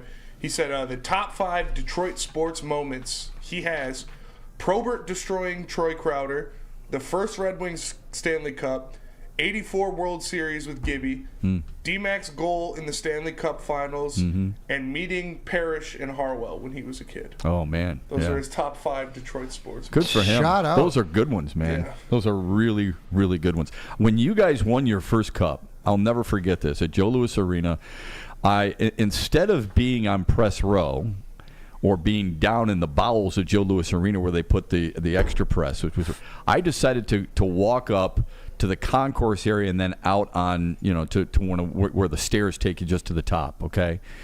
And I'll never forget this in the waning moments, standing next to a police officer. And we both looked at each other, and we were crying. We were crying. And I looked at, he said, "This is unbelievable." It sends chills down my arm right now, just talking about it, how special that was. It really is. There's so much made of the 1968 team for the Tigers and what they did for the city of Detroit. And it's probably the most important championship this city's ever had in that regard for race relations. However, when you guys won, what that did to at least a younger generation was really special, too. It served up, first championship for the hockey team and stuff like that. But sort of after the Pistons, had won, the Tigers won, the Pistons won, it was always where the Wings went. It was either, Wings or Lions, because Lions were good back in the early mid-'90s. Yeah, they were good. They weren't championship good, but yeah. No, but and then to your point, the 1989 Pistons, I thought the 88 Pistons were just as good as the 89 Pistons, quite honestly. Well, they just got jobbed, yeah. But the 1988 Pistons, along with some of the Red Wings teams you played on, arguably the best team this city's ever had, because of the depth and because of the talent. Speaking of Pistons, they have lost 24 in a row. They will not play today. They will play tomorrow. And they will beat Utah to snap the slide. Is that wait, hold on. Where's the confidence like that was a Mike Gentry Red Wing confidence level on that. They're going to beat Utah to break the slide. Yeah. You think they're going to beat Utah to break the slide? I do. It's one of their best chances for sure. I think it is their best chance for sure. But But you had mentioned earlier, Spencer, the reason this, at the very beginning of the show, you were doing a read and you were saying, the Pistons have to lose X amount. I think you said 11. 11 more days. 11 more days, okay. Because they have, if they lose 2 more games in a row, they tie the record, the NBA record for consecutive losses. And your 11 days is referencing 2 you months. want to break it. No, 11 days. If they don't win in 11 days, that's 2 straight months. 2 straight months. Two straight calendar months. Do you know the last time they won was their home opener? Oh, man. I want you to think about that for a moment. They were 2-1. I know. Yeah. It was game 2 of the World Series in Texas. Oh, jeez. That's how long it's been since they won. And here's what I wonder. And look, I root for them too. Big time, man. I wish they'd go back to the red, white, and blue uniforms a little bit more, but okay, whatever. Do you think people, the interest rate is higher because they're losing and they're chasing a negative historical significance, or do you think people are watching because they love the Pistons? No, I think that more so now because they're a couple close, that the games to watch if they break the record. Once they break the record, I don't think, I think that it dips. Yeah, the diehards will always watch. Spenny said he was done with them, but he lied. I did lie. He's a liar. When did you say he's got to dip back in? Every game he dips in for a little bit. When did you say you're done? When they lost to Washington by 20 points. Oh, when Kyle Kuzma went off? Yeah. Yeah, when they got that was served at by home. the Cougs. That was right. at home. He said the Cougs served us. That's enough. Yeah. That's a homegrown guy. I don't know how they didn't somehow go after a guy like that who seems. And Washington, by the way, has just 4 wins on the year. They're 4-22. Yeah, they're twice as many as us. Yeah, that's pretty sorry. So you think more people are watching? They're getting more national attention in that negative aspect. Nationally 100%, right? Because this is like the 0-16 year. People tune in the Lions just to see if they can't win a game. The same. This doesn't happen much. But here's the thing: the question. I walked in the back to Kool-Aid and Juicy Jeff Iafrate, our Pistons. They were doing Pistons talk, and I think more people. The question is that if they do lose 26-27, don't you just want them to lose 80? No, I never look at it like that. What you know what the second longest losing streak in the NBA is right now? 22? No, I mean right now. Oh, right. Yeah, the Spurs, right? No. 6. 5. Oh. That's the longest losing streak. But I'm just saying, when does something change? Right? When does something change? Is that what people are waiting for? So to answer your question, people are dialed in now until after the record's broken, especially nationally also, right? And then until things are changed. Spenny, will you still dial in after they break the record? Or are you when you said you're done, are you more and more done through each loss? Yeah, it's definitely more disheartening every time they lose, and especially when they're getting blown out. I did watch the last game. I watched. So it's all words. Yeah, it is. It is. It's all words. We say that for effect as fans. Yeah. You know what? I'm done. Mm-hmm. You and I got a friend who used to say, "I'm Lions free." Bull roar. You're not. That's what makes you a fan. Yeah. And that's okay. But you get so emotionally tied to teams and players where you're like, I've had it. I'm done.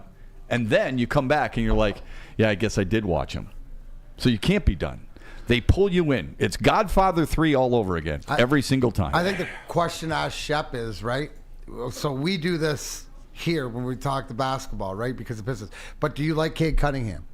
I do. Do you like Jaden Ivey? I do in a certain role. Do you like Asur Thompson? With being the youth, you're going to get. Are you going to give him an opportunity? I think he's athletic. I don't have an opinion on him just yet. I think it's too early to say, but I like what I see early on. Jalen Duren. Yeah, I think he's. Yeah, I think they have. I think they have pieces that are not complete. I think they're obviously all very athletic. But they're missing certain components. There are certain things about a team, I don't care what sport you're talking about, that you have to have something that meshes properly. Okay? And I'm not just talking about chemistry. I'm talking about something that complements one another. And I don't think they have that right And now. I think that your point to saying that is but the fact is they have ingredients that we're waiting to see, which draws you into watch. So it's not about the losing streak. It's not about that, because there is talent there that we like to watch and we root for, right? So we haven't quit on the whole theme of the team. The thing is that you nailed it, Shep. The key components just to win games. We're not talking about winning playoff games. We're not talking about championships. To win games in the NBA, they are absolutely missing, correct? Absolutely. Absolutely. And they're missing about 4. Yeah, that's a lot, too. Now you can make it up quickly, but it's a lot. I get tired of seeing not just the Pistons, but any team miss open jumpers and miss free throws. Defensive assignments. Can I ask? Yeah, but you're going to see that a lot. Yeah. You know, when teams are averaging 130 points a game, Indiana can score, man. I mean, it's unbelievable. I've never believed that they're totally a buy-in per se in the NBA in defense until it gets a little bit later. Is shooting the basketball in the state of Michigan at the utmost worst that it's ever been that you can remember? And I mean state, Wolverines, Pistons. Yeah. To your point, the little things, Shep. Right. The little things. And not the job, but the bench role player in the NBA, no matter who he's playing for, gets an open look. Right? He's nailing that. Right. He's 4 to 5 times. We can't nail it twice. Why not just the Pistons, but why don't we get it? When the Pistons last won, what made them so effective? Defense and Richard Hamilton and Tayshaun Prince and those guys. Those guys could hit the mid-range jumper. You don't have that today. And I don't buy that it's all because highlights on the various networks are showing nothing but dunks and three-point shooting. But it just doesn't seem like there's a crisp cutter. It doesn't seem like there's good ball movement. It doesn't seem like they're patient enough, or they have the quote-unquote fundamentals of setting proper screens and making proper passes to the outside hand and things like that. There are the little things that you're talking about. I think field goal percentage and free throw shooting, those are big things. I think the little things that they're missing are the various things that we just talked about that oftentimes we don't watch. I'll use football as an example again. The interior play of your guard and your center are vital to success. Like when I watch a football game, I don't watch the ball. I watch the guards. Head goes up, it's a pass. Head goes down, it's a run, and then I find the ball. Basketball, I'm watching guys away from the ball. I'm not just watching a guy pound it on the deck between the circles, calling horns every single time. I'm watching what the other guys are doing to get open or to get somebody else open. And I just don't see them doing that very well. Yeah. I could be wrong. You know what you don't hear, right? Live game, right? The shoes squeak. Yeah. How many times? Well, that's because there's music. But like always movement to whatever the squeak. And it just seems like it's mundane. Spenny, where do I go? I got to get the princess some cat food after. Where would I go, bud? Oh, you'd obviously go to Premier Pet Supply, because Premier Pet Supply is hands down Michigan's best pet store. Family owned and operated for over 30 years, 13 Metro Detroit locations, over 60 brands of food, lowest prices, and curbside home delivery. That's where I go. It's the That's best. where I go get my dog's dog food. It is that guy the belonged to best. my gym. Premier Pet Supply. Make sure you check them out. Shep goes there. We all go there. It's the best spot. You can go there in person or hit them up online at premierpetsupply.com. At work and at home, we're there with smarter security solutions. Featuring complete automation with customized alerts and more. For over 90 years, we've been the company that's been counted on to protect what matters most, all with personalized service and care. Right now, for a limited time, receive a free video device plus free installation with a new home system. Guardian Alarm. We protect Michigan. Now, coming to Woodward Sports, Woodward and Main Street, the Woodward Sports Network Detroit Lions Show. Catch Gabrielle D. Phillips, Matt Broder, and Terry Foster for all the latest news on your Detroit Lions every week. Only on the Woodward Sports Network YouTube channel and woodwardsports.com. Brace yourselves, Detroit. As the sun begins to set, two of Woodward Sports' brightest young stars will be taking the mic for a brand new show. Woodward Nights with Spooner and Broder. The dog days in Detroit are over, and the boys are unleashed. Join in on the banter and hop on the bandwagon of the #1 night show on the internet. Tune into the Woodward Sports YouTube channel every weeknight from 8 to 10 p.m. Woodward Nights with Spooner and Broder. Just in time for football, Glorious Cannabis is dropping a new ice water bubble hash infused pre-roll called Honolulu Blue. It smells so good. It's like the whip of the first playoff win in 31 years. A gassy, aggressive strain named in honor of Detroit football. If you haven't had one of these ice water pre-rolls, you're missing out. Spenny tells me they're so smooth, and then Gentry stole it from him, and he said they're so smooth too. You can find them at Dispo Dispensary for 25% off. Code word Woodward Glorious or www.gloriouscanna2ns.com. Welcome back, Big D Energy. D-Mac, Matt Shepard in for Neil Rule will be back tomorrow. Spenmo Racks, BMG, talking everything. Just got done talking about the Pistons and will it ever end? And Shep says, take it to the bank. Are you taking it to the bank tomorrow against Utah at home? I'm not a gambler. Christmas present? I'm not a gambler, but tomorrow they break it. I think tomorrow they beat Utah. Nice. Utah shoots worse from the field than Detroit does, believe it or not. Oh, so it should be. What kind of game? It's just a feeling. I think it'll be high scoring. So you don't think it's a Utah it's like game? I don't know, is 128, 123 high scoring? I don't know, something like that. That sounds about right. Yeah. But why does everybody seem to, if they're struggling, get their shots off against Detroit? It's a great question. Why would I think Utah, who has, I think 11 wins, why would I think Detroit would beat them at home when they couldn't beat a 4-win Washington team? I know. It's just a feeling. I hope I'm right. If I'm wrong, I don't think people will remember. There are 41 bowl games in college football. 41. How many is too many? As opposed, quick question. Because next year we're going to the 12-team playoff. Which to me won't settle anything, but go ahead. Okay, but will it be more than 41 then next year? No, I don't think so. Okay. No. Look, if there's sponsors out there, I'm a guy who's always believed this. I want the mid-majors. I want the smaller schools to get an opportunity to go play. I mean, they're practicing every single day too. Old Dominion, those guys are on, not the band, but Old Dominion football, those guys are on scholarships too. It's a good band too. Yeah. But those guys are on scholarships.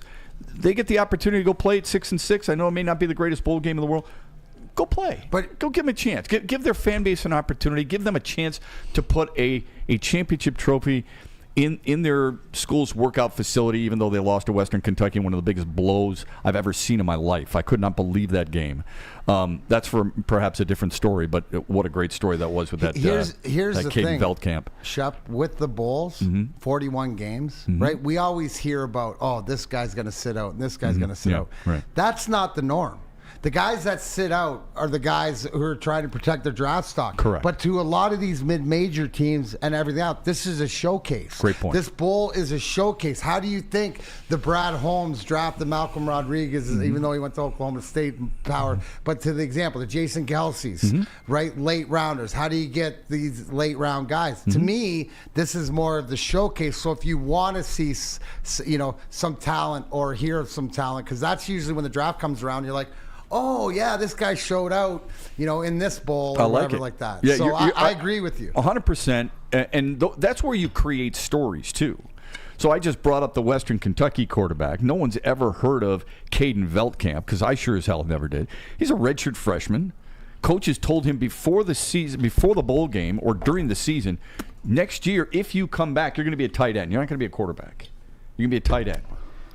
That's why he entered the transfer portal.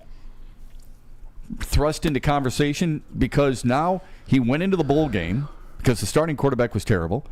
He throws 5 touchdowns. He had thrown 6 passes his entire career before he threw for 400-plus yards in that game. It's a great story. It creates great drama. I think it creates great stories. There's no games tonight. The next bowl game is South Florida against Syracuse tomorrow. It leads us to, in a probably too long a roundabout way, Michigan, Alabama. For most people, they felt like this was the worst possible matchup for Michigan. I think it's awesome. I think it's the best possible matchup. Tell me why. Because all the questions about Connor Stallions and cheat or whatever are thrown out the window when you got to run the gambit against Nick Saban and arguably, whether it's, the Georges and the Kirby Smarts, but this is like doing it. There's no Nick Saban's like Merlin, the old sage or whatever. You're not going to pull anything on him. So to go in there, right? Like it totally takes any of the question. So you're going to have to beat Alabama and then he'd be either Washington or Texas. If you would have played Florida State and they would have got fourth, the whole conversations from right now until the end of whatever was the fact, oh, look at the path Michigan got. They got the easiest path.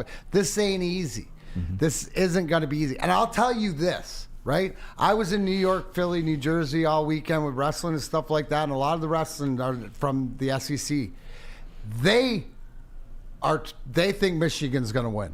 They like from I've never and I haven't heard from, and these are Alabama fans and too, just don't think that they have enough. And for some reason, the balance of Michigan to some of these fans, this is 4 or 5 different guys. One of them thinks there's no chance, but 4 or 5 of them are like, you know what? If this is a year, I think it's Michigan's year. So that's sort of perspective from outside, which I don't know if we even have that as diehard Michigan fans. But to me, I said this last week. I relate this to us playing Philly in the finals in '97. You guys were underdogs then. We were the underdogs, right? But we'd gotten owned by New Jersey in '95, swept, embarrassed. So that was our lesson. So going in it, the roles had reversed because going into '95, we were supposed to be the big bad. You believe that you can learn lessons like that make you 100%, better. Especially then I look at the roster. Okay. And the big thing is missing Zach Zinter is, I mean, having him would make me a lot more confident. But with the veterans that they have, and they have Jim Harbaugh, and they've been here before, and last year's TCU, I don't care. That burns. It should burn in your craw. Why didn't last year make a difference from the year before then? Again, another year of the same. Like, you got to look at the guys and the team because they've learned, right? So sometimes it takes steps. Right? Steps. To me, and I've always said that, like, I think this is the best chance that Michigan has to win a championship. For sure. But again, if they beat Alabama and get to the finals and lose, my perspective on a successful season is different than everybody else's because they've made that step. They've learned. Sometimes learning and progressing is short, the tortoise and the hare. You can't make big steps. But this is the time where everything that has happened in the past 2-3 years ago, all this different stuff, the good, the bad, the distractions from outside, especially this year with the coach, you can make that all go away with this game. Teams are different, though. I remember that 95 matchup with the Devils. I'll never forget this. At Joe Louis Arena, I was standing in the back of the press conference. You guys were down 2-0. You lost both games at Joe Louis Arena, the first 2 games. And I remember listening to New Jersey writers or New York writers saying, this one's not coming back. And I couldn't help myself. I turned and I said, I'll guarantee you this thing's coming back. And the Red Wings are still going to win. Idiot. Lost, obviously, in 4 straight games. What did you learn in 95 that helped you 2 years later? Because it didn't help you the next year. Specifically, it's being in the moment. No moment is too big, no matter what. Don't listen to the hype or whatever. You got to look left and look right. And the fact is, like anything in life, disappointment. Okay. Right? It's like, I would ask anybody out there, right? That got married after having a relationship or having other relationships that didn't work. Well, you took what you did well. Yeah. You took what you didn't do well, and you looked inside, and everybody looked inside, and what could they do better? We weren't ready to win. You mentioned it when we were talking about the Pistons last segment, that they're just trying to win a gosh darn regular season game, and they can't do it without doing specific little things. Well, to win championships, you got to do these little things all the time, and that's what we did. And then we weren't going to be denied because we didn't listen to any of the hype. We knew what it at hand. And I'll tell you, first shift of the Philly game in Philly, Scotty starts the grind line, and I literally almost puts Peter Svoboda in the 5th row. right? We were up 2-0, and it was sort of like once we got the confidence, like Jersey did against us, that So these guys, you're trying to set a tone. you're setting a tone. Great segue. Michigan trying to set a tone against Alabama, who, by the way, has been there before too. Their coach is arguably, outside of your former coach, Scotty Bowman, perhaps the greatest coach, Bill Belichick included, greatest coach in sports history. You can make debates. I'm just saying, those are three guys that come to mind, along with Phil Jackson. That's tougher for me to admit because of the Bulls situation. But when all that comes into play, when you know that he has been there, done that, when his staff has been there, done that, and he has many players who have been there, done that, at some point, that's a collision with Michigan, whose coach has been there, done that, reached a Super Bowl, played the 2 NFC title games, and has taken a team to the Final Four before, but has never reached the championship game. So there is something extra that Nick Saban and his staff and many of his players have already done that Michigan's players have not done. Yes, absolutely, but are willing to do. But here's the thing. The self-awareness to the Michigan players of what they have to do, whether they've done it before, is apparent right in front of them. Before, sometimes when you get to a different level, right, you're not sure until you go through it, after the game's over or after the series is over and go, oh my God, we got to sort of do this. Here's what scares me a little bit. Do you have to go to break here? Yeah, we do. Okay. I'm going to tell you what scares me on the other side, all right? Go ahead. All right, well, let me tell you about Hamlin Pub. Hamlin Pub is one of the best places you can go to watch a game. They have half-off pizza on Tuesdays. Every NFL game and all Michigan sports games, they have food and drink specials. And I'm telling you, that smokehouse brisket mac and cheese is something different. Hamlin Pub is the place where everyone is treated like a regular. So head to one of Hamlin Pub's 7 Metro Detroit locations and experience your favorite pub for all things sports. It's Hamlin Pub. Where's the most convenient place to get that big fitness energy? It's Planet Fitness. Join today for just $1 down, $10 a month. With over 2,400 locations and equipment for every workout, you can get in, get energized, and get going. And with free fitness training and most clubs open 24 hours, everyone belongs in the judgment-free zone. So join today for $1 down, $10 a month, no commitment, cancel anytime. Brace yourselves, Detroit. As the sun begins to set, 2 of Woodward Sports' brightest young stars will be taking the mic for a brand new show. Woodward Nights with Spooner and Broder. The dog days in Detroit are over, and the boys are unleashed. Join in on the banter and hop on the bandwagon of the #1 night show on the internet. Tune in to the Woodward Sports YouTube channel every weeknight from 8 to 10 p.m. Woodward Nights with Spooner and Broder.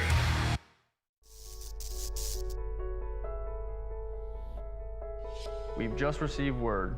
The world's cannabis supply has vanished. The public is outraged and has taken to the streets in response to this tragedy. The individual responsible acted alone, and we can only hope they will make things right soon.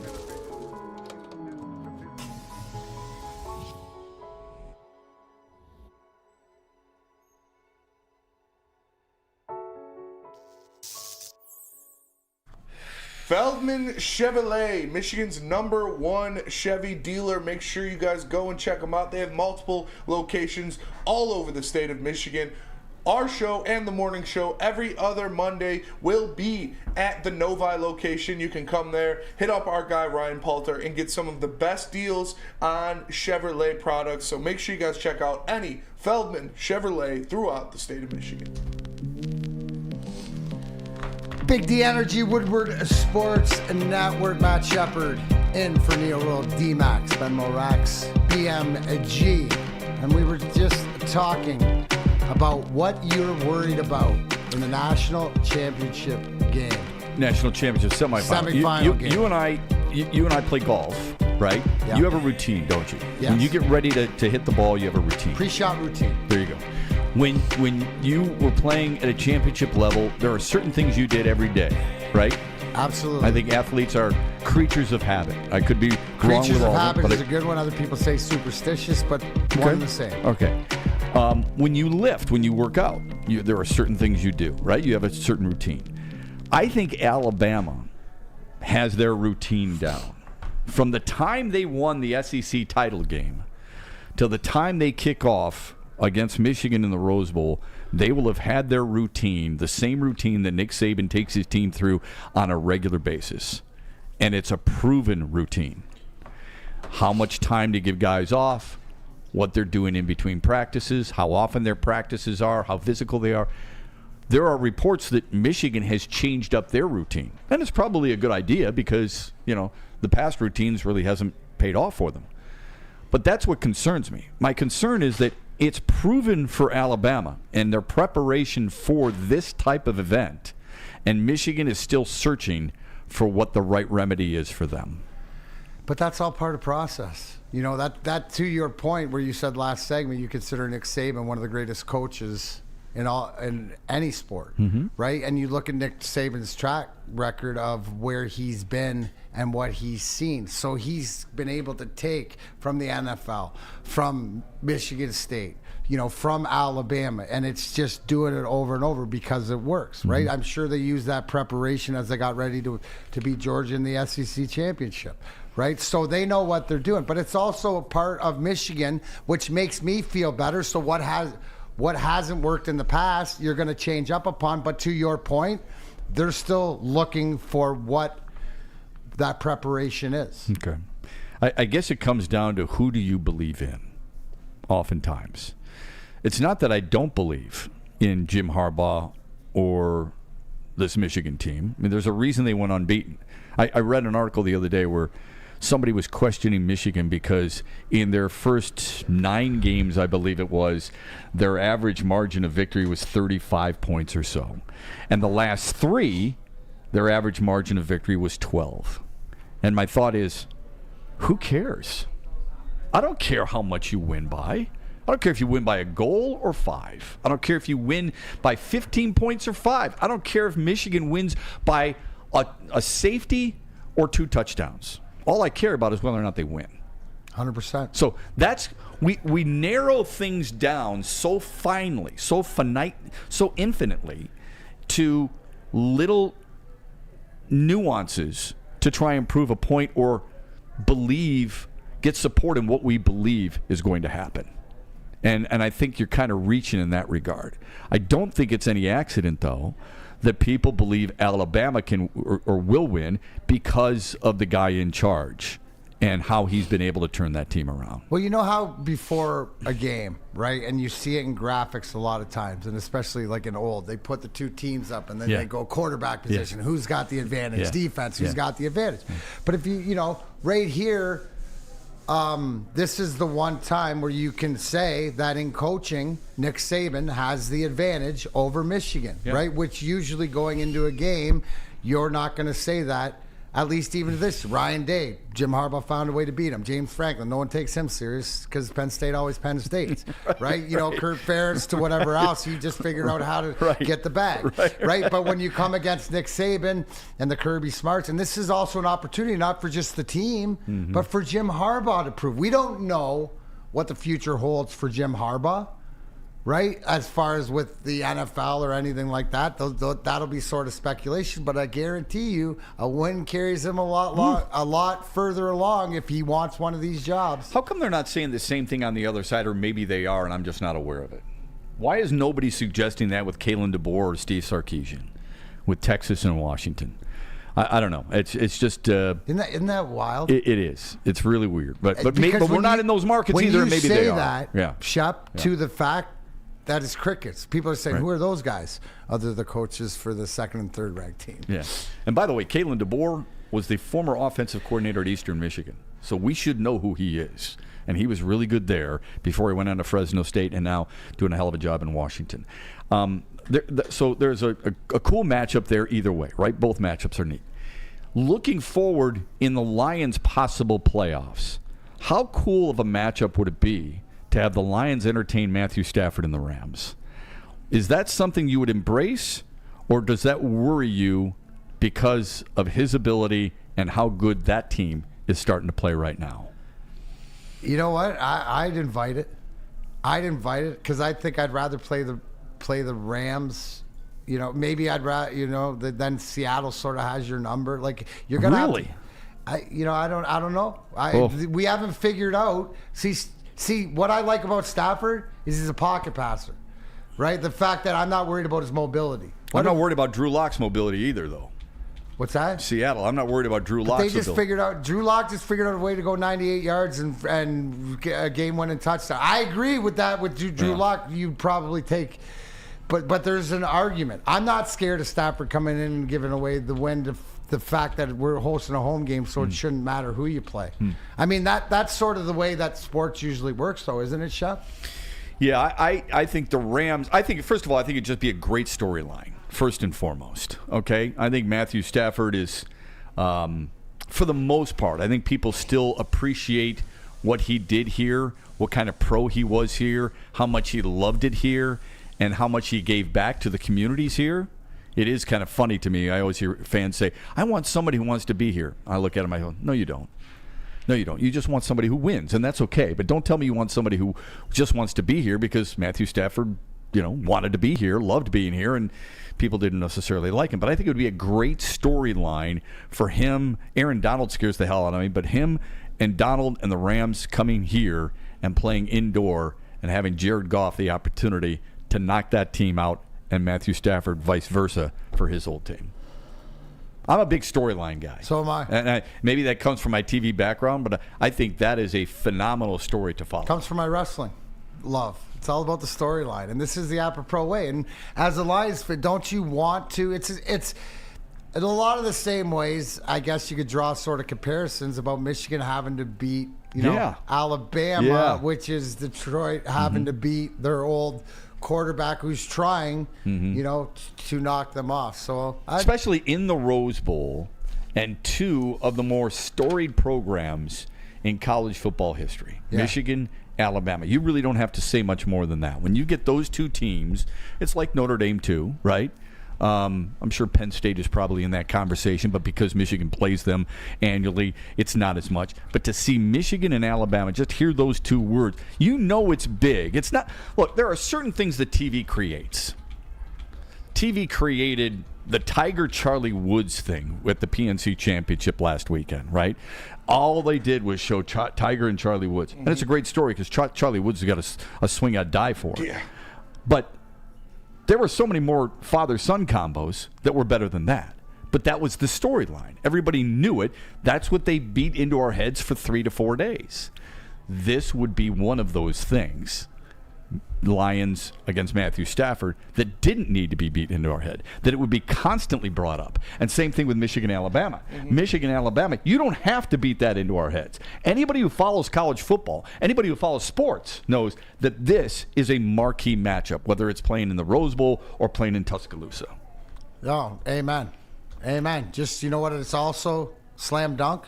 What's that? Haircut. Lady Jane's, Come to Lady Jane's for an award-winning haircut experience. Register to win the trip of your dreams. All expenses paid. Suite to the 2024 NCAA basketball tournament. That's right. No expense paid for you and 5 of your best buds. Lady Jane's Haircuts for men. Open 7 days a week. Walk in anytime. It's wicked awesome.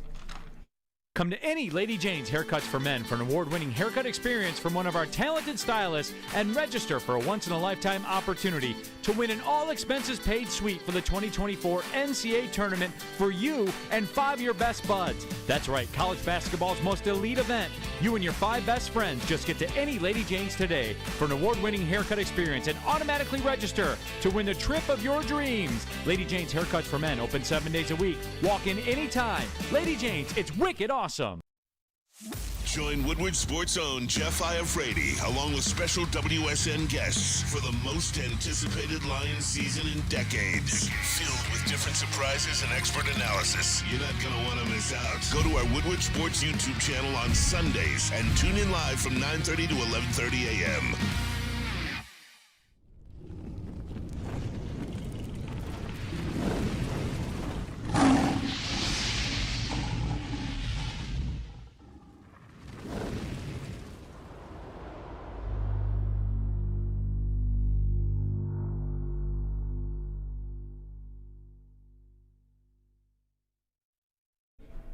Dreaming of a new home but feeling the financial pinch? Mark White and Associates, your trusted real estate experts, are here to help. Mark White and his team will pay up to $5,000 of your closing costs. I said that, $5,000 $1,000. Call Mark White and Associates today at 248-290-8242 or visit them at markwhitesells.com. Again, call Mark White today at 248-290-8242 to make your dreams come true.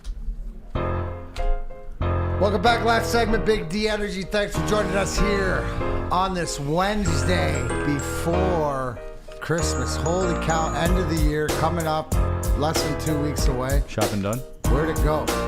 Shopping done? Shopping No, is done. day before. Have not even begun. Attaboy. I like that. Just not very good. But you know, hey, speaking of shopping, I don't know if you guys saw this come across, but we talked at the beginning of the show about the Philadelphia Eagles and how they're reeling a little bit. Mentioned, losing 3 straight and stuff like that. Yeah. How about this? Did you see that they're even trying harder to help us get the number 2 seed, Philadelphia? In what way? Matt Patricia. Do we all know that name? Unfortunately. Unfortunately. Now, Spenny, you said he's helping out. Is he not named an assistant coach or something to the...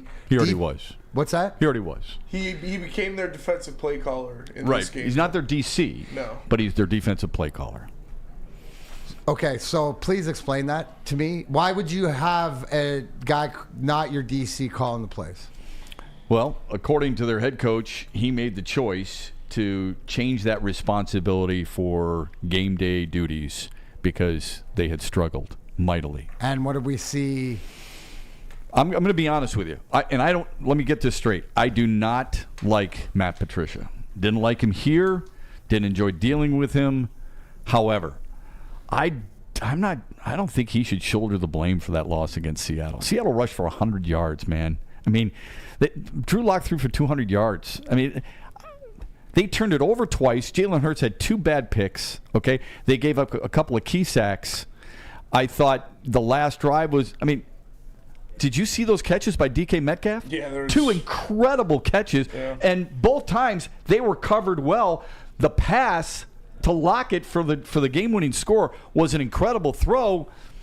Sometimes players got to make plays too. I'm not trying to stick up for Matt Patricia here because he's the last guy I would stick up for, but I don't know if he should shoulder the blame. I don't think they played that poorly defensively. I thought they were awful offensively. But do you like? Okay, so let me change my question. So, are you more excited? Would you be more excited to play against Philadelphia with Matt Patricia being the defensive play caller? Do you think that that's a benefit, or do you think that no, he's in that position because he sort of deserves to be? Or is there extra motivation? I don't think he necessarily deserves to be. That's up to Nick Sirianni's decision. I would welcome the chance to play Philadelphia at Ford Field. I can't say that I'd want to go to Lincoln Financial, but I would welcome the Eagles playing at Ford Field. I think Detroit would win that game. I like it. What about you guys, Spatty? Yeah. What did you? I'd rather see Philly than San Fran. That's for sure. Oh, there you go. Would you rather see Philly or Dallas? I still would probably rather Dallas. see Dallas. Yeah, probably. Oh, I'd rather see Philly. Micah Parsons scares the hell out of me. I think Dallas is a better football team, but well, we're going to see. Yeah. I just wonder if that, like, if you have to play Philly, and obviously the injuries you're struggling with. Obviously Lane Johnson, they almost lost him last game, so that's huge. They're battling right now. Yeah. But again, I hope we have this discussion. Yeah, I really do. I mean, I hope we have that opportunity. And as an athlete At against home. a former coach or whatever like that, yes, there is some incentive, especially, that'll be a little bit more fuel to fire. I think would people rather entertain that than Matt Stafford? No. Okay. Because I think more people pay attention to, I think the opposing quarterback's a hell of a lot more important than the defensive signal caller. Fair enough. That's just my opinion. I could be wrong on that, but I think more people are watching Matt Stafford has more of an impact on the game than the defensive signal caller. Because you can call the signals all you want defensively. Those guys still got to go out there and make plays. Jimmys and Joes. Okay? Huh? It's about the Jimmys and Joes. Jimmys and Joes. You Absolutely, absolutely. Well, that'll probably do it, eh, Spenny? Yep. Yeah, it's a good time. Thank you, Shep. Thanks for sitting enjoyed in. it very much. For Thanks, Neil. fellas. I'm sure we'll see you around here a lot more. Appreciate everything you have to add. And, you've been around Detroit sports a long time, and the people in the chat, appreciate appreciate that. a Sharing good your discussion. expertise with us. It was a good discussion. Mikey, what time's that Wings game tonight? It's Mountain Time, so 8 o'clock probably? Yeah, I think it's actually. I want to say it was 7:30, but Oh, okay. Yeah, Here we go. Winnipeg's I think Winnipeg's a fun team to 7:30. watch, man. They got good speed, and they're one of the other teams that I enjoy watching. I hated Colorado, of course, when you guys played them, but I love watching Nathan they're McKinnon.